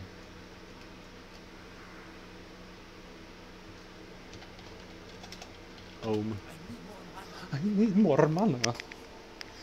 We're waiting on the healer's mana now.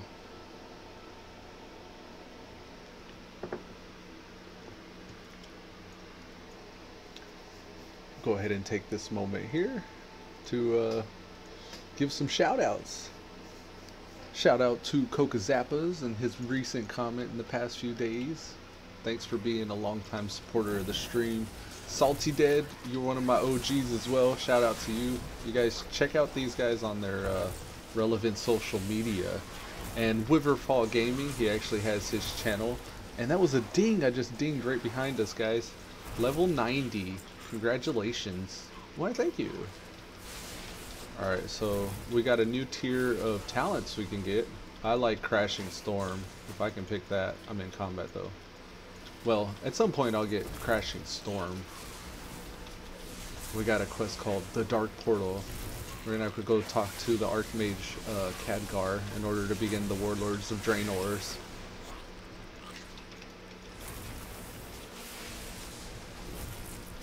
We'll find out what needs to be done as far as the progression in the Draenor land on our flying. Oh, did I misplaced it. I put my capacitor totem up on top of these vases. Whatever these urns are.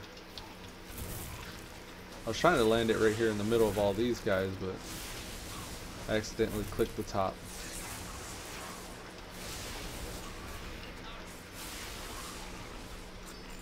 Maybe I can get it now. Let's do Fury of Air. Fury of Air, doing it. Oh, we got a time warp. I wasn't ready. I wasn't ready. We'll catch up. Storm Strike, Storm Strike, Storm Strike. Oh, that's a toggle. Maybe we don't want Fury of Air.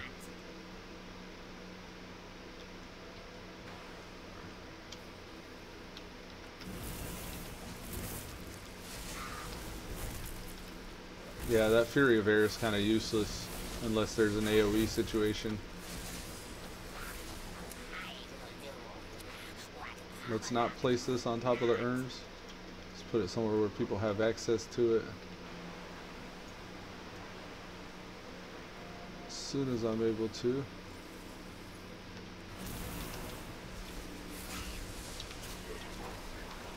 Yeah, this is it. He's going down.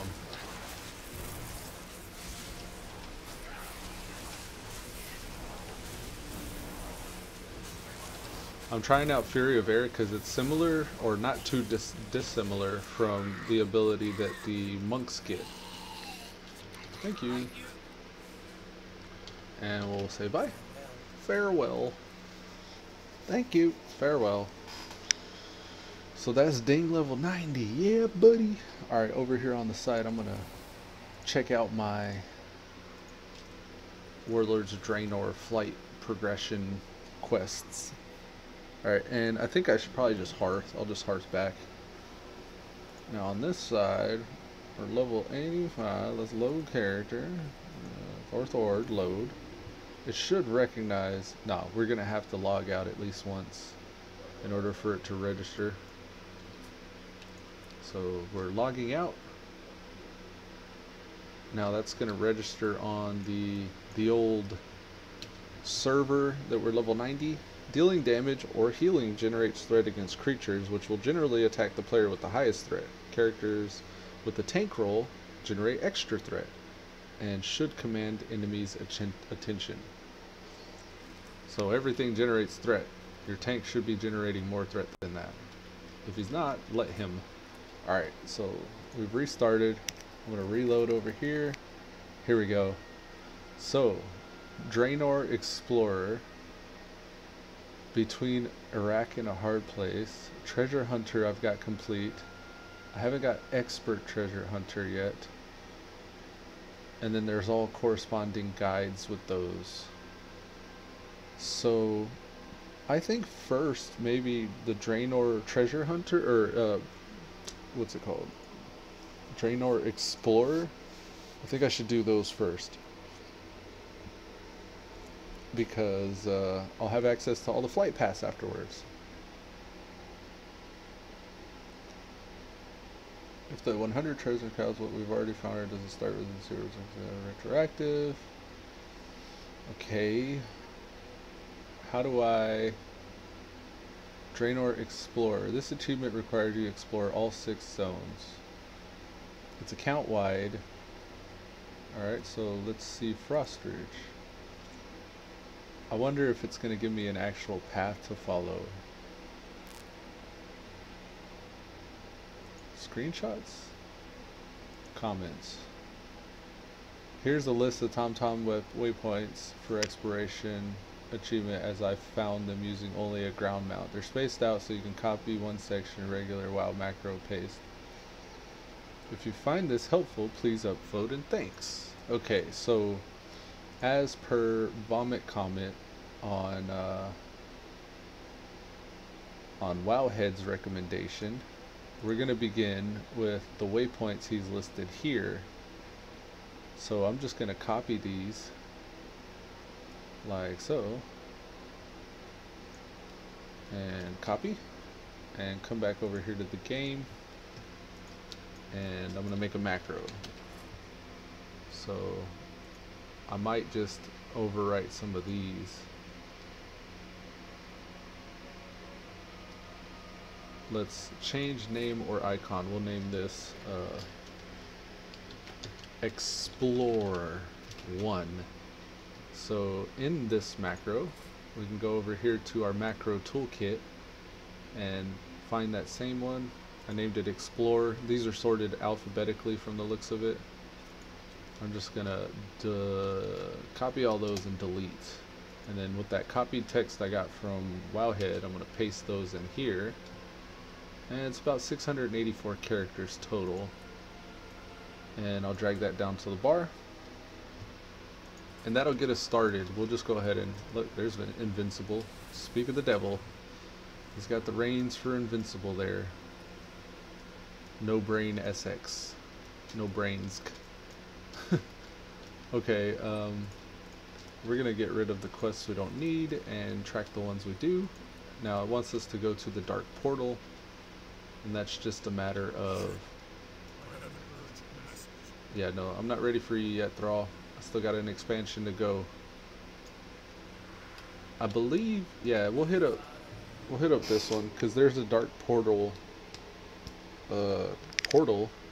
right here next to where I port into. Alright, here we are. It may take us into BC, but we can just fly straight back out if it does. We're going to do all of the initial opening cinematics and prerequisites for opening up Draenor. Okay, yeah, it did put us inside of BC. We can just exit here though, and that'll put us in the world where our quest begins.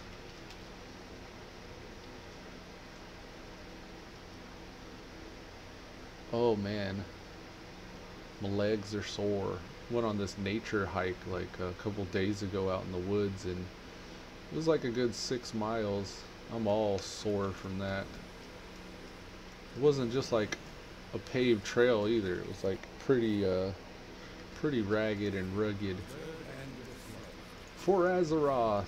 I wish I could skip some of this. You're about to embark on a dangerous mission and may not be able to return immediately.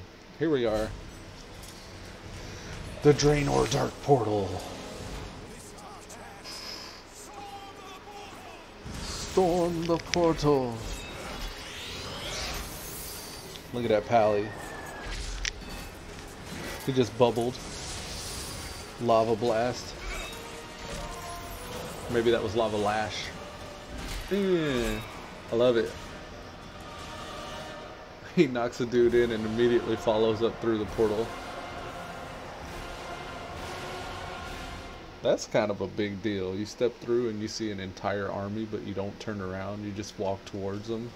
That's kind. You got to be kind of crazy in order to pull something like that off. And they have enough confidence. They don't turn. They're like, all right, these are the guys. All right, let's go get them. Come on, we're gonna. They don't even say anything. Like, wow, look at how many. They're just like, no, we're just going now. We're just gonna go kill them. It's pretty cool. Alright, here we are. Archmage Cadcar, Dark Portal. Let's do the Thug Theezy. I've done this beginning intro so many times. We're just killing random people looking for what their plan is. The very first person we killed. I'll tell you this much, they are efficient. They are definitely coordinated. Went and printed out an email that everybody received a copy of.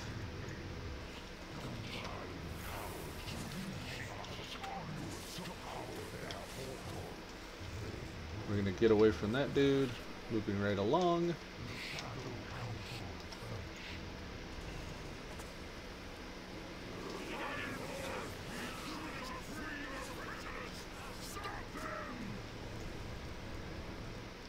Gonna barrel through.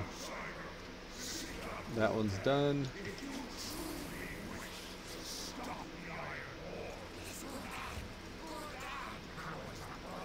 Dun dun dun dun dun dun dun.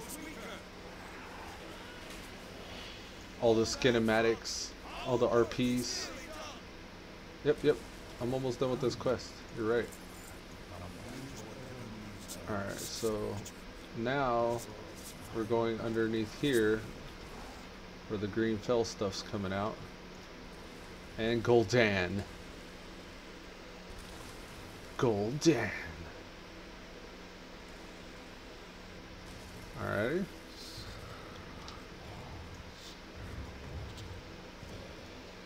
Sever my bonds and the portal falls. I generally just kind of ignore everybody and do my thing until I can't. If they stop me, then I'll address them. There's some here. Yep. Yes. These guys move slow enough you can just kind of skip over them.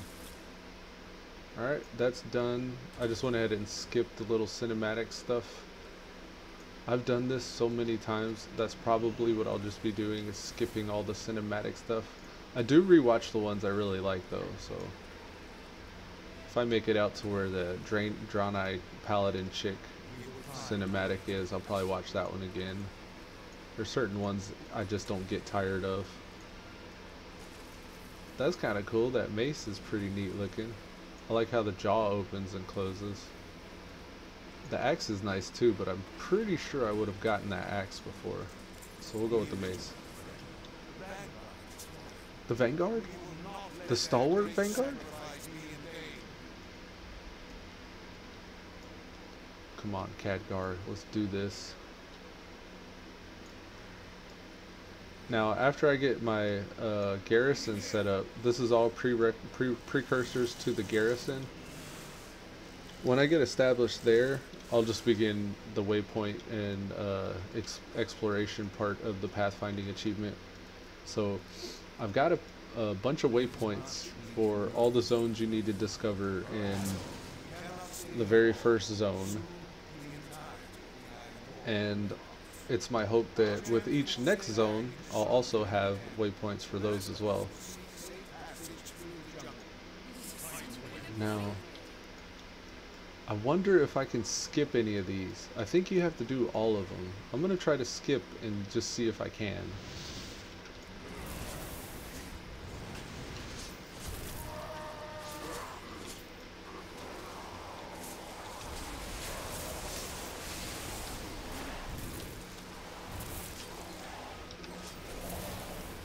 Now, this Fury of Air ability that I got, it's creating a vortex of wind 8 yards around me rather.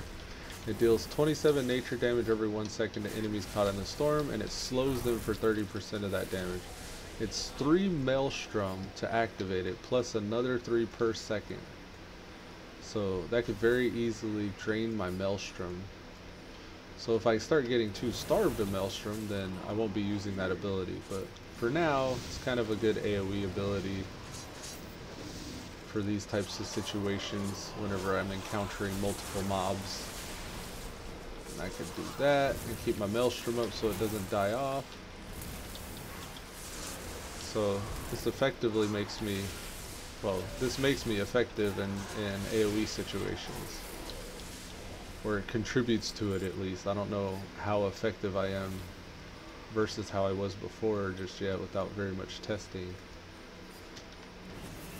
I don't like having the toggle though. The fact that I gotta push it on and push it off. For me, that's kind of like the reason why I don't have totems on enhancement. Like, the whole point of the ability is to be as powerful as you can be while still being mobile. Which, I don't know, like, the Fury of Air doesn't appear to affect my mobility at all, but it's still an extra button I gotta push.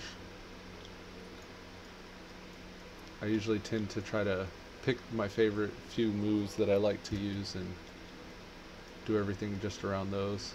Okay, look, those 2 extra quests, I'm skipping them. I'm gonna see if I can get through this initial intro, because I never have. I've never tried to, at least.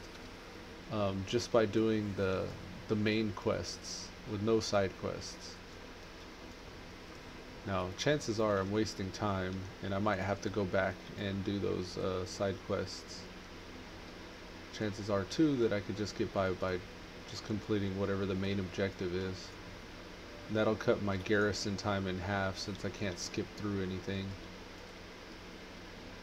Alright, here they come. Let's see if Khadgar will give me a quest. Come on, Khadgar. Yes. Okay, so I don't have to do every quest. I'll just do the ones Khadgar has then. Gotta do every quest, guys, because he didn't give me the next one. So we'll double back and we'll grab these quests here as well. No biggie, I expected as much. All this is relevant to the storyline they're trying to push. So we meet our first people of this world here. Vengeance for the followers. Bled dry.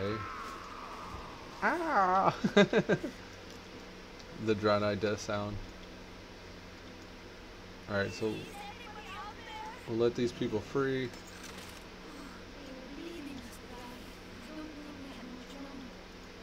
We gotta slay Bleeding Hollow orcs. 6 of them. So let's see if we can get 6. 1, 2, 3, 4, 5, and 6. Alright, let's see if we can do this.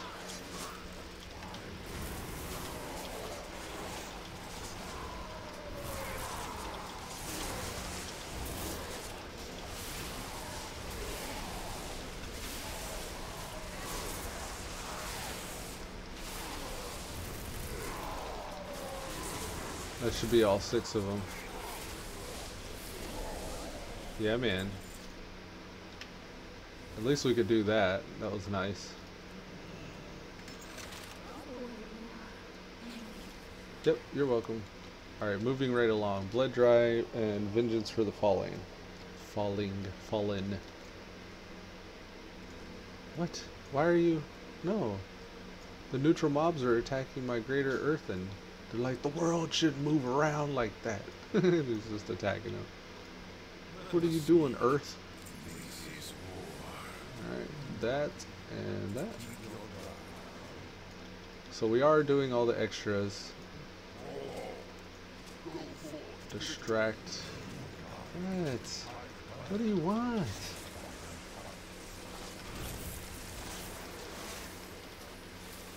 These birds want it. Get out of here, birds. You hurt. You're hurting me. And they keep getting behind me too, so that's not very good. That's pretty troublesome. Oh, please. Okay, we could toggle that off because there's only one now. I guess I could fight with that even on a single target, but it seems like a waste.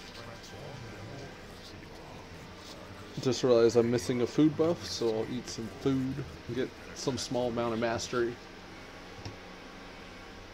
There we go. Alright, moving along. We gotta escort Ariok to the Bleeding Altar here.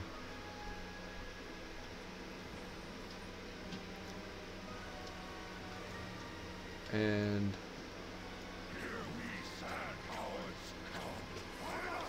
come fight us.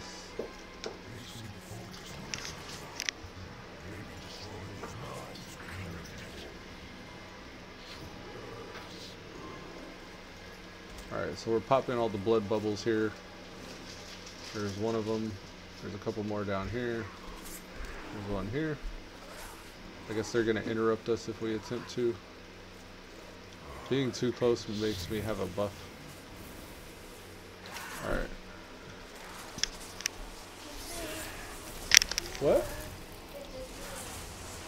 How are you? I love you too. Oh no, I'm gonna die. Don't die. Come on, Storm Strike spam for the win.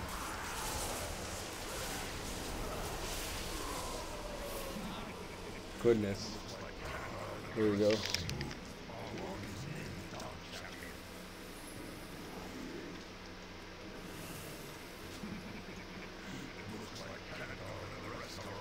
I'm just gonna skip that cinematic. We're moving right along here.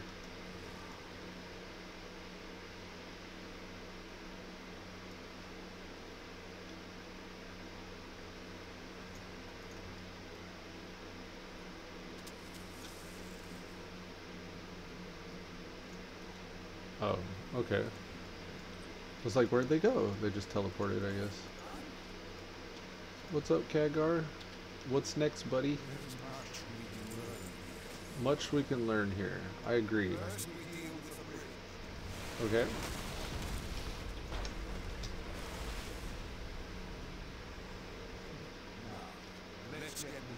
Oh, I didn't even see what he did. I'm sorry. Sorry, Khadgar. I wasn't paying attention. Well done, Khadgar. Stay alive, friend. Okay. We gotta get the Exarch out of his prison here. Oh, I got a channel.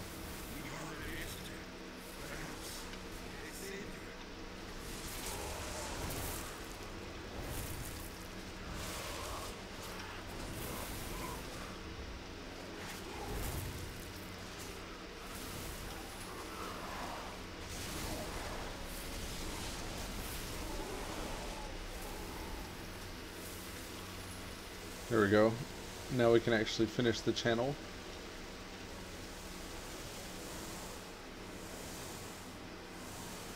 Frost Flurry.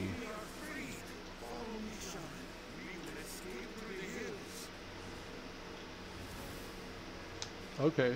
Give me a second. There we go. Escaping through the hills. Oh, and then they just... Okay. Could have just ran that way, I guess. Good job. Hooray. Farseer Drekthar is now free. And Khadgar, go. Enter the arena. Don't mind if I do.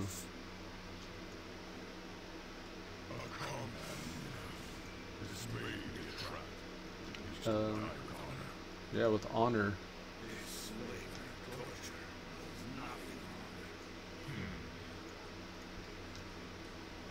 Kargath Blade Fist.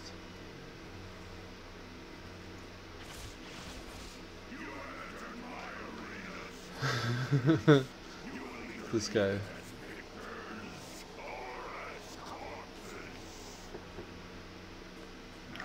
Never really played this expansion, so I never actually had the honor of battling him. Let's just gather them all. Gather around, children. Gather around.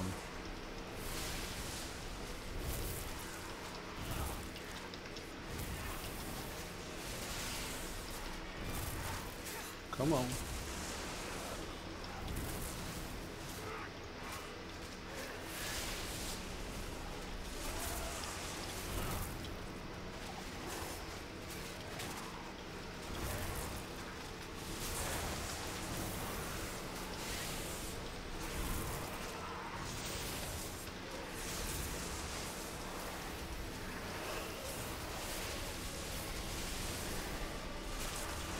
Yeah, this is a pretty weak area. Maybe Maladar should be helping out a little. Come on, High Exarch.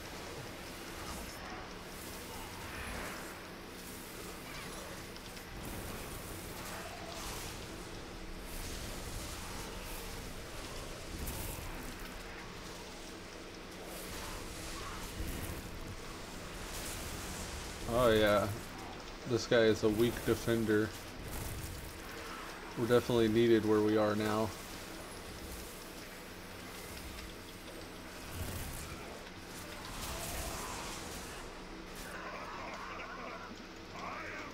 Can't skip this. He is pleased. It's like those old Chinese films, the Bruce Lee style dialogue doesn't match the lip movement things. Here's a Windrush totem, guys. It actually helped him, didn't it?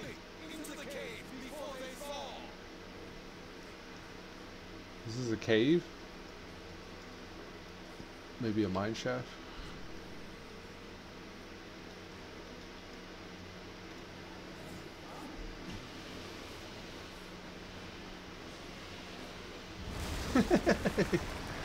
He's walking all super fast.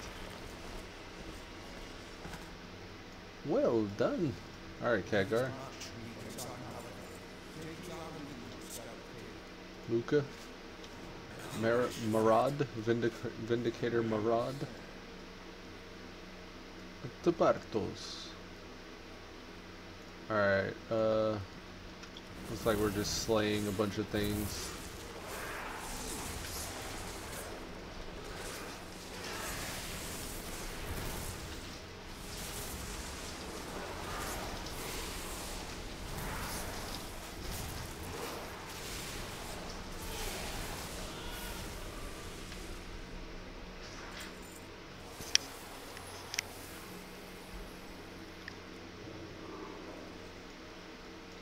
So in these big areas where they have the single objectives, I usually like to beeline it to the single objectives, and you usually get credit for the big areas along your way. So like these guys I gotta kill while I was headed here, but I'm in the lower portion of this cave apparently. I need to go out and around up to the top. I'm gonna keep following it this way and see if that helps. If I can still get to that top objective. I may be able to just knock out the bottom objective while I'm en route. Like for example, this is the bottom objective. So I gotta escort her.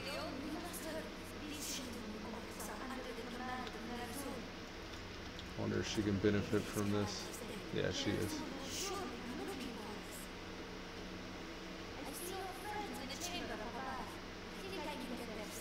So she's good. Now, this is the top objective. I need to get this guy. May even need to head over there to whatever that is. I don't know.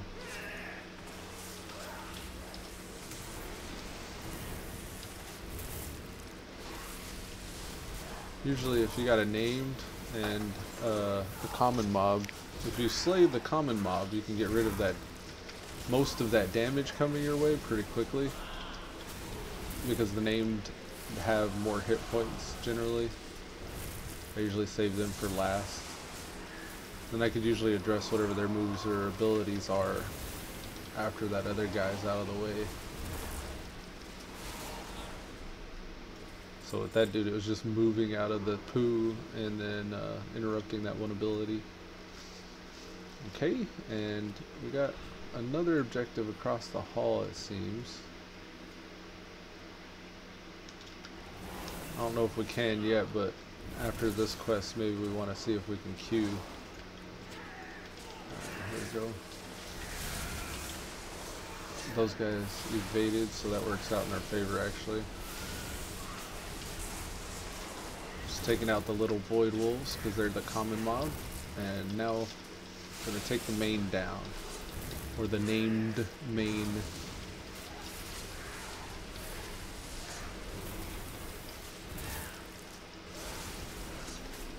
They do hit pretty hard. Let's just go ahead and top off while you have the opportunity here. Yep. Moving along, moving along.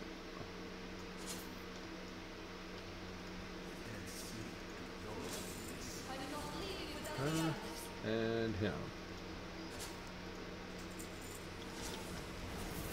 Just by doing these initial entry quests into the next expansion, you start getting gear. If you've never gotten any gear from Warlords of Draenor, it does look pretty cool. But this all gets added to your collection as you start questing. You get more of that heavy metal vibe from your... Oh, where did he go down here for? She jumped off to the back. We're supposed to move forward. Here we are. Let's take this guy out. Interrupt that Shadow Bolt Valley. I generally try to wait until the last second to interrupt something, so he has less opportunity to bring it later on. Those channels, I think maybe I'd probably save my interrupt for that channel.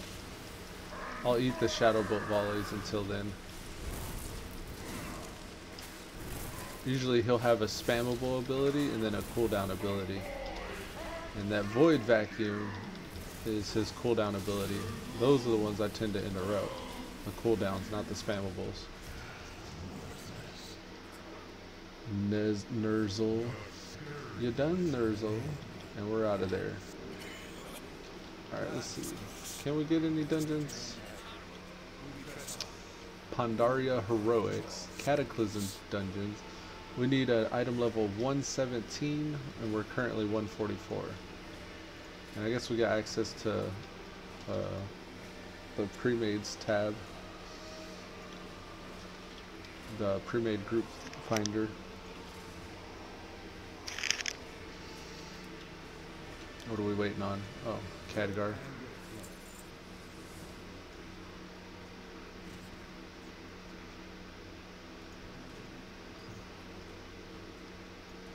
Okay. The shoulders to help complete the look here. What is this? Alright, we're looking for weapons. Is that it? Just the weapons, eh? Thrall's giving out buffs. Hey, I'll take a buff. Let me get a buff.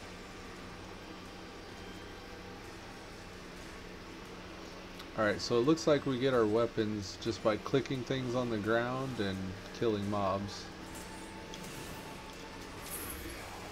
So let's go ahead and get started here. I'm gonna pop all my coolies, drop a stun, and begin putting in some work with some AoE.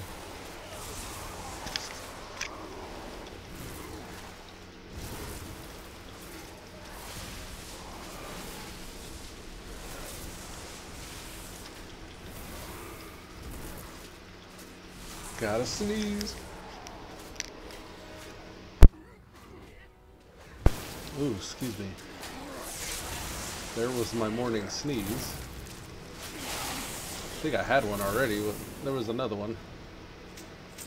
Alright, so those guys dropped 5 for us. And then there's some on the ground here. I don't know if these are each individual. Yep, they sure are.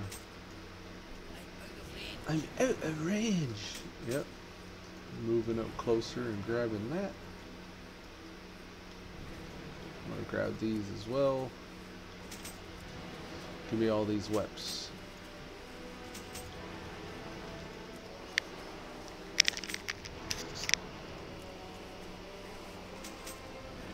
You good, babe? You need help?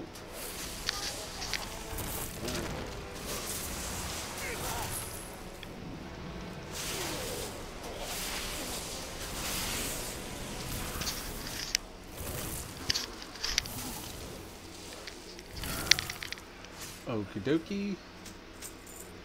And we need about, let's see, 12 more weapons.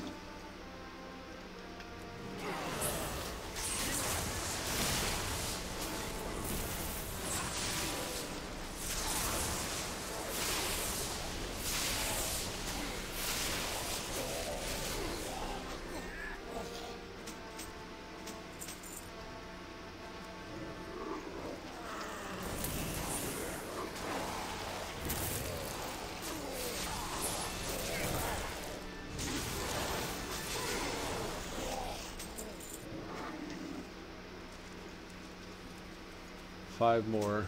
I believe if we get this rack up here, we'll be pretty close to done. I think we're gonna aggro this guy to the left here. Yeah, we're done. Okay, let's go. Mount and run.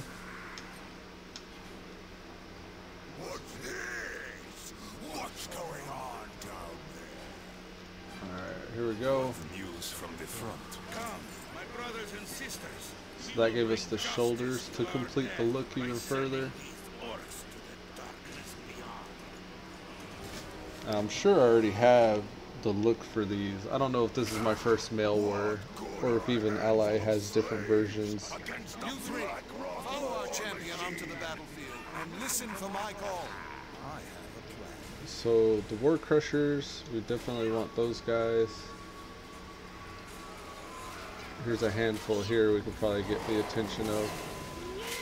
We are yours to command. Well, we're gonna have some stuff to do here.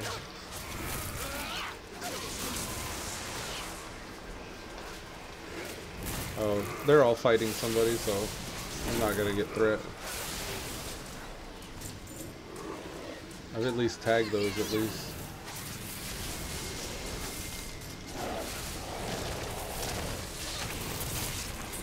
Go over here and grab these dudes.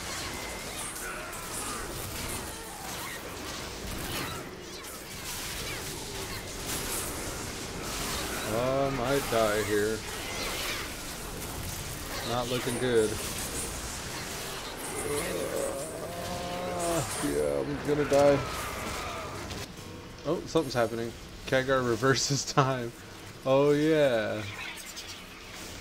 Yes. Khadgar. I probably won't get, yeah, I don't get another one of those for 3 minutes. I think the yellow is good to stand in. Yeah, once you start manipulating time.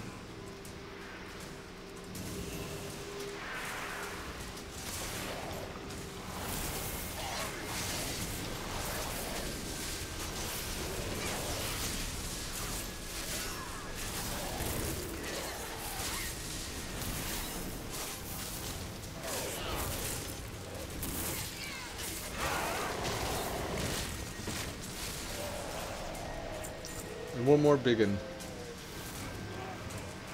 Looks like this will be the next big one.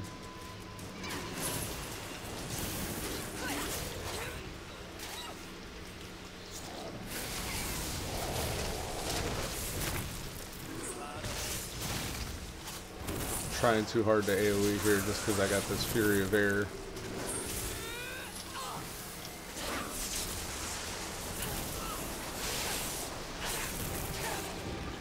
Just single target him down because those guys are resetting anyways. We don't have much more time. Okay, Khadgar. Get to high ground. on our way. You must listen to the Skinematic, we're gonna just reset or skip this over. land needs you. I think he breaks that dam that was starting to show.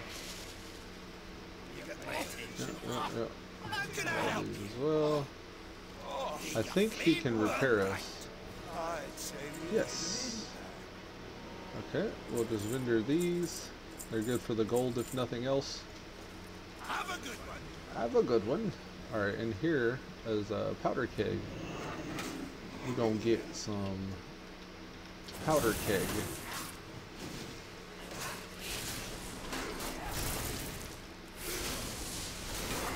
He's leaving bombs on the ground. I gotta watch out for that. Goes back to single targeting. I'm sure I could probably keep that vortex thing on.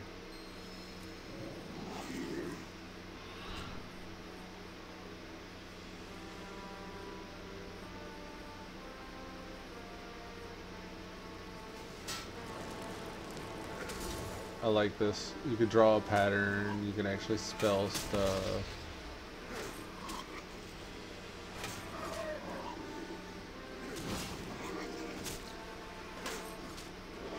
He'll do this. Oh, weren't that the prettiest thing you did ever see? Fire away. Alright, I gotta kill these guys apparently.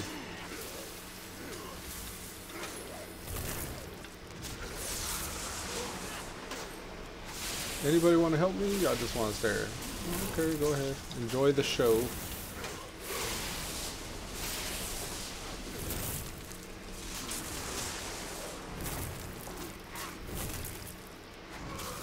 Most expansions will be like, yeah, I've seen all the stuff, I want to skip over the initial thing, but WoD still does not allow you to do that.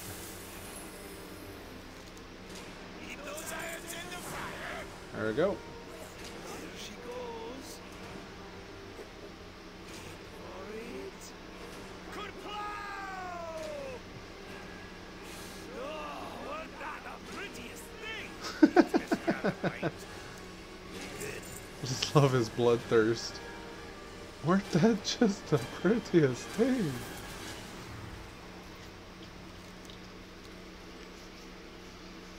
We're almost done here. The closer we get to the docks, the Iron Bastion is where we finalize this. First we gotta commandeer this war machine that they're creating. We got a guy that's being held captive we're gonna free. Just get me away, stranger. I could kill 100 of these pigs with this shovel alone. I think I was supposed to talk to him first, then come here. Alrighty. Come at me, bro.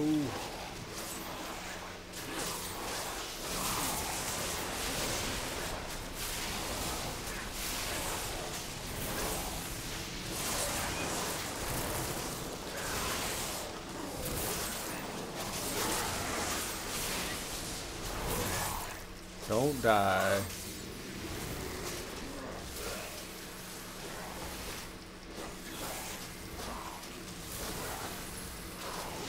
So that's what happens when you focus on the named guy instead of killing the smaller ads first.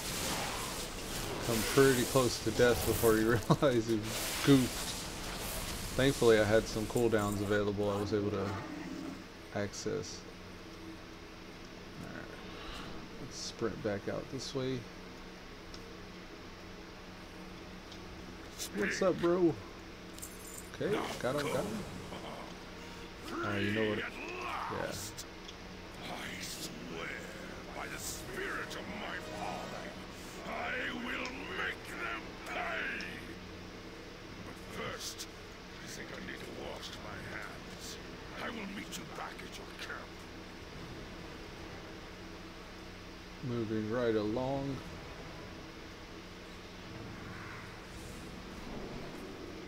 Hey, we got a buff. How goes the fight? Thanks, Pally. Be cautious. Alright, what now? Khadgar.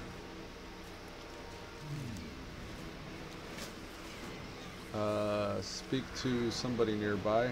This guy. Have you seen the wrench Yes. anywhere? I need you to take repair or take over this tank. I'll do the fight and he'll do the fixing. So we're gonna alter this siege weapon to make it ours. And I gotta stay everybody back from him.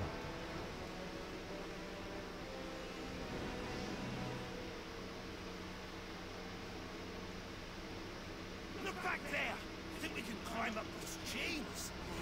Oh, we gotta kill this thing, I guess.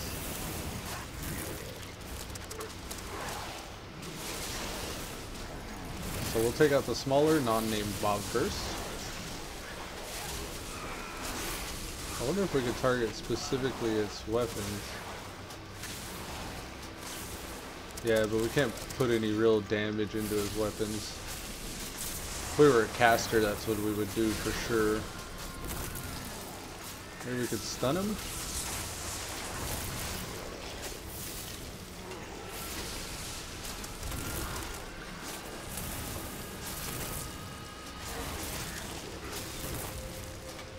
Nah, bro.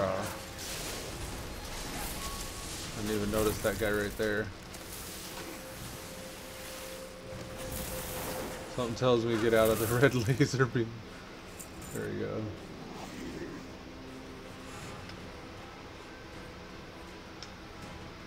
Alright, here we are. Oh, that's another player. I was like, what is this? I've never seen this. There's the ding. Looks like we arrived just in time. Hop into that turret and keep them away. Okie dokie. Khadgar, buy me some time. We will do what we can, Thalen. Hero, keep these orcs off of us. What, these orcs?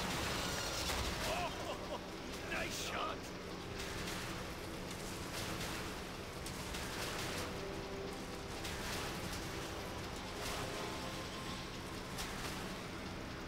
Tank coming over the rise! Look out! Okay.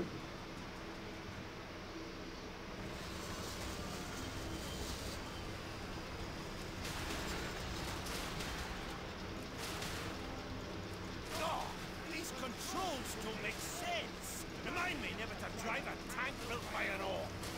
I thought I took that cannon out, but it's still up.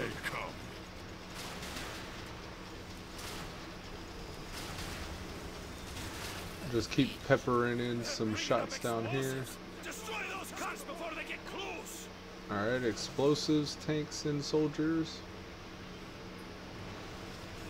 He's got gear from Wrath of the Lich King on.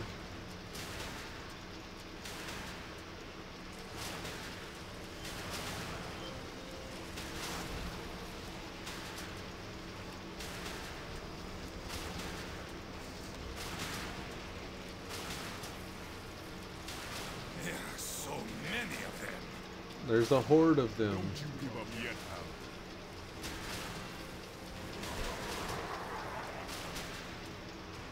Drekthar gave him a bloodlust. Or is that a heroism?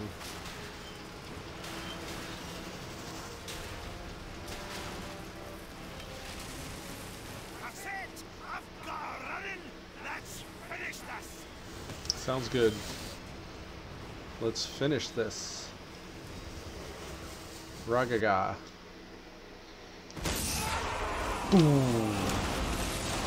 Alright.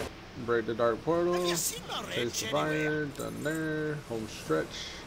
Almost done. Stand army should be here any minute. Let's move. Let's go ahead and can't mount, it says. Can't run underneath that either, I guess. Run speed increased by 30%, unable to mount. Run to the docks! Run! Run! Let's give him a movement speed buff. Come at me, Hellscream. Don't be a fool, Gunnar. Run. Don't be a fool, Fight Gunnar. another day. Keep moving! I see the ships ahead! As do I.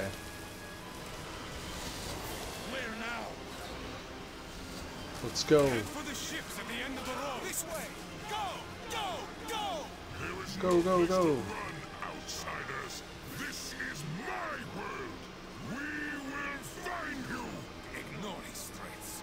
We will go to Shadow for reinforcements. This time, the Draenor will triumph. Where are you at, Khadgar? I love how that Let's get word, underway. that paladin We just will did need his to build a avenging stronghold. wrath. We hope to end the Iron Horde. All right. And we're going to need Now we're gonna go do a stronghold.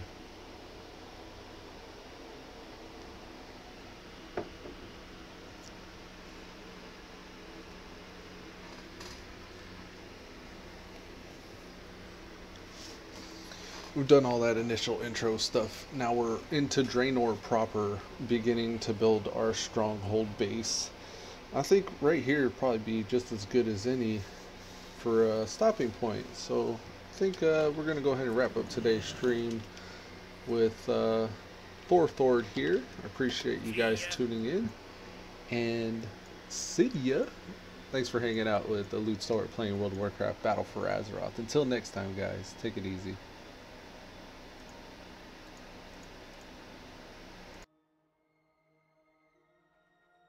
Not all who wander are lost.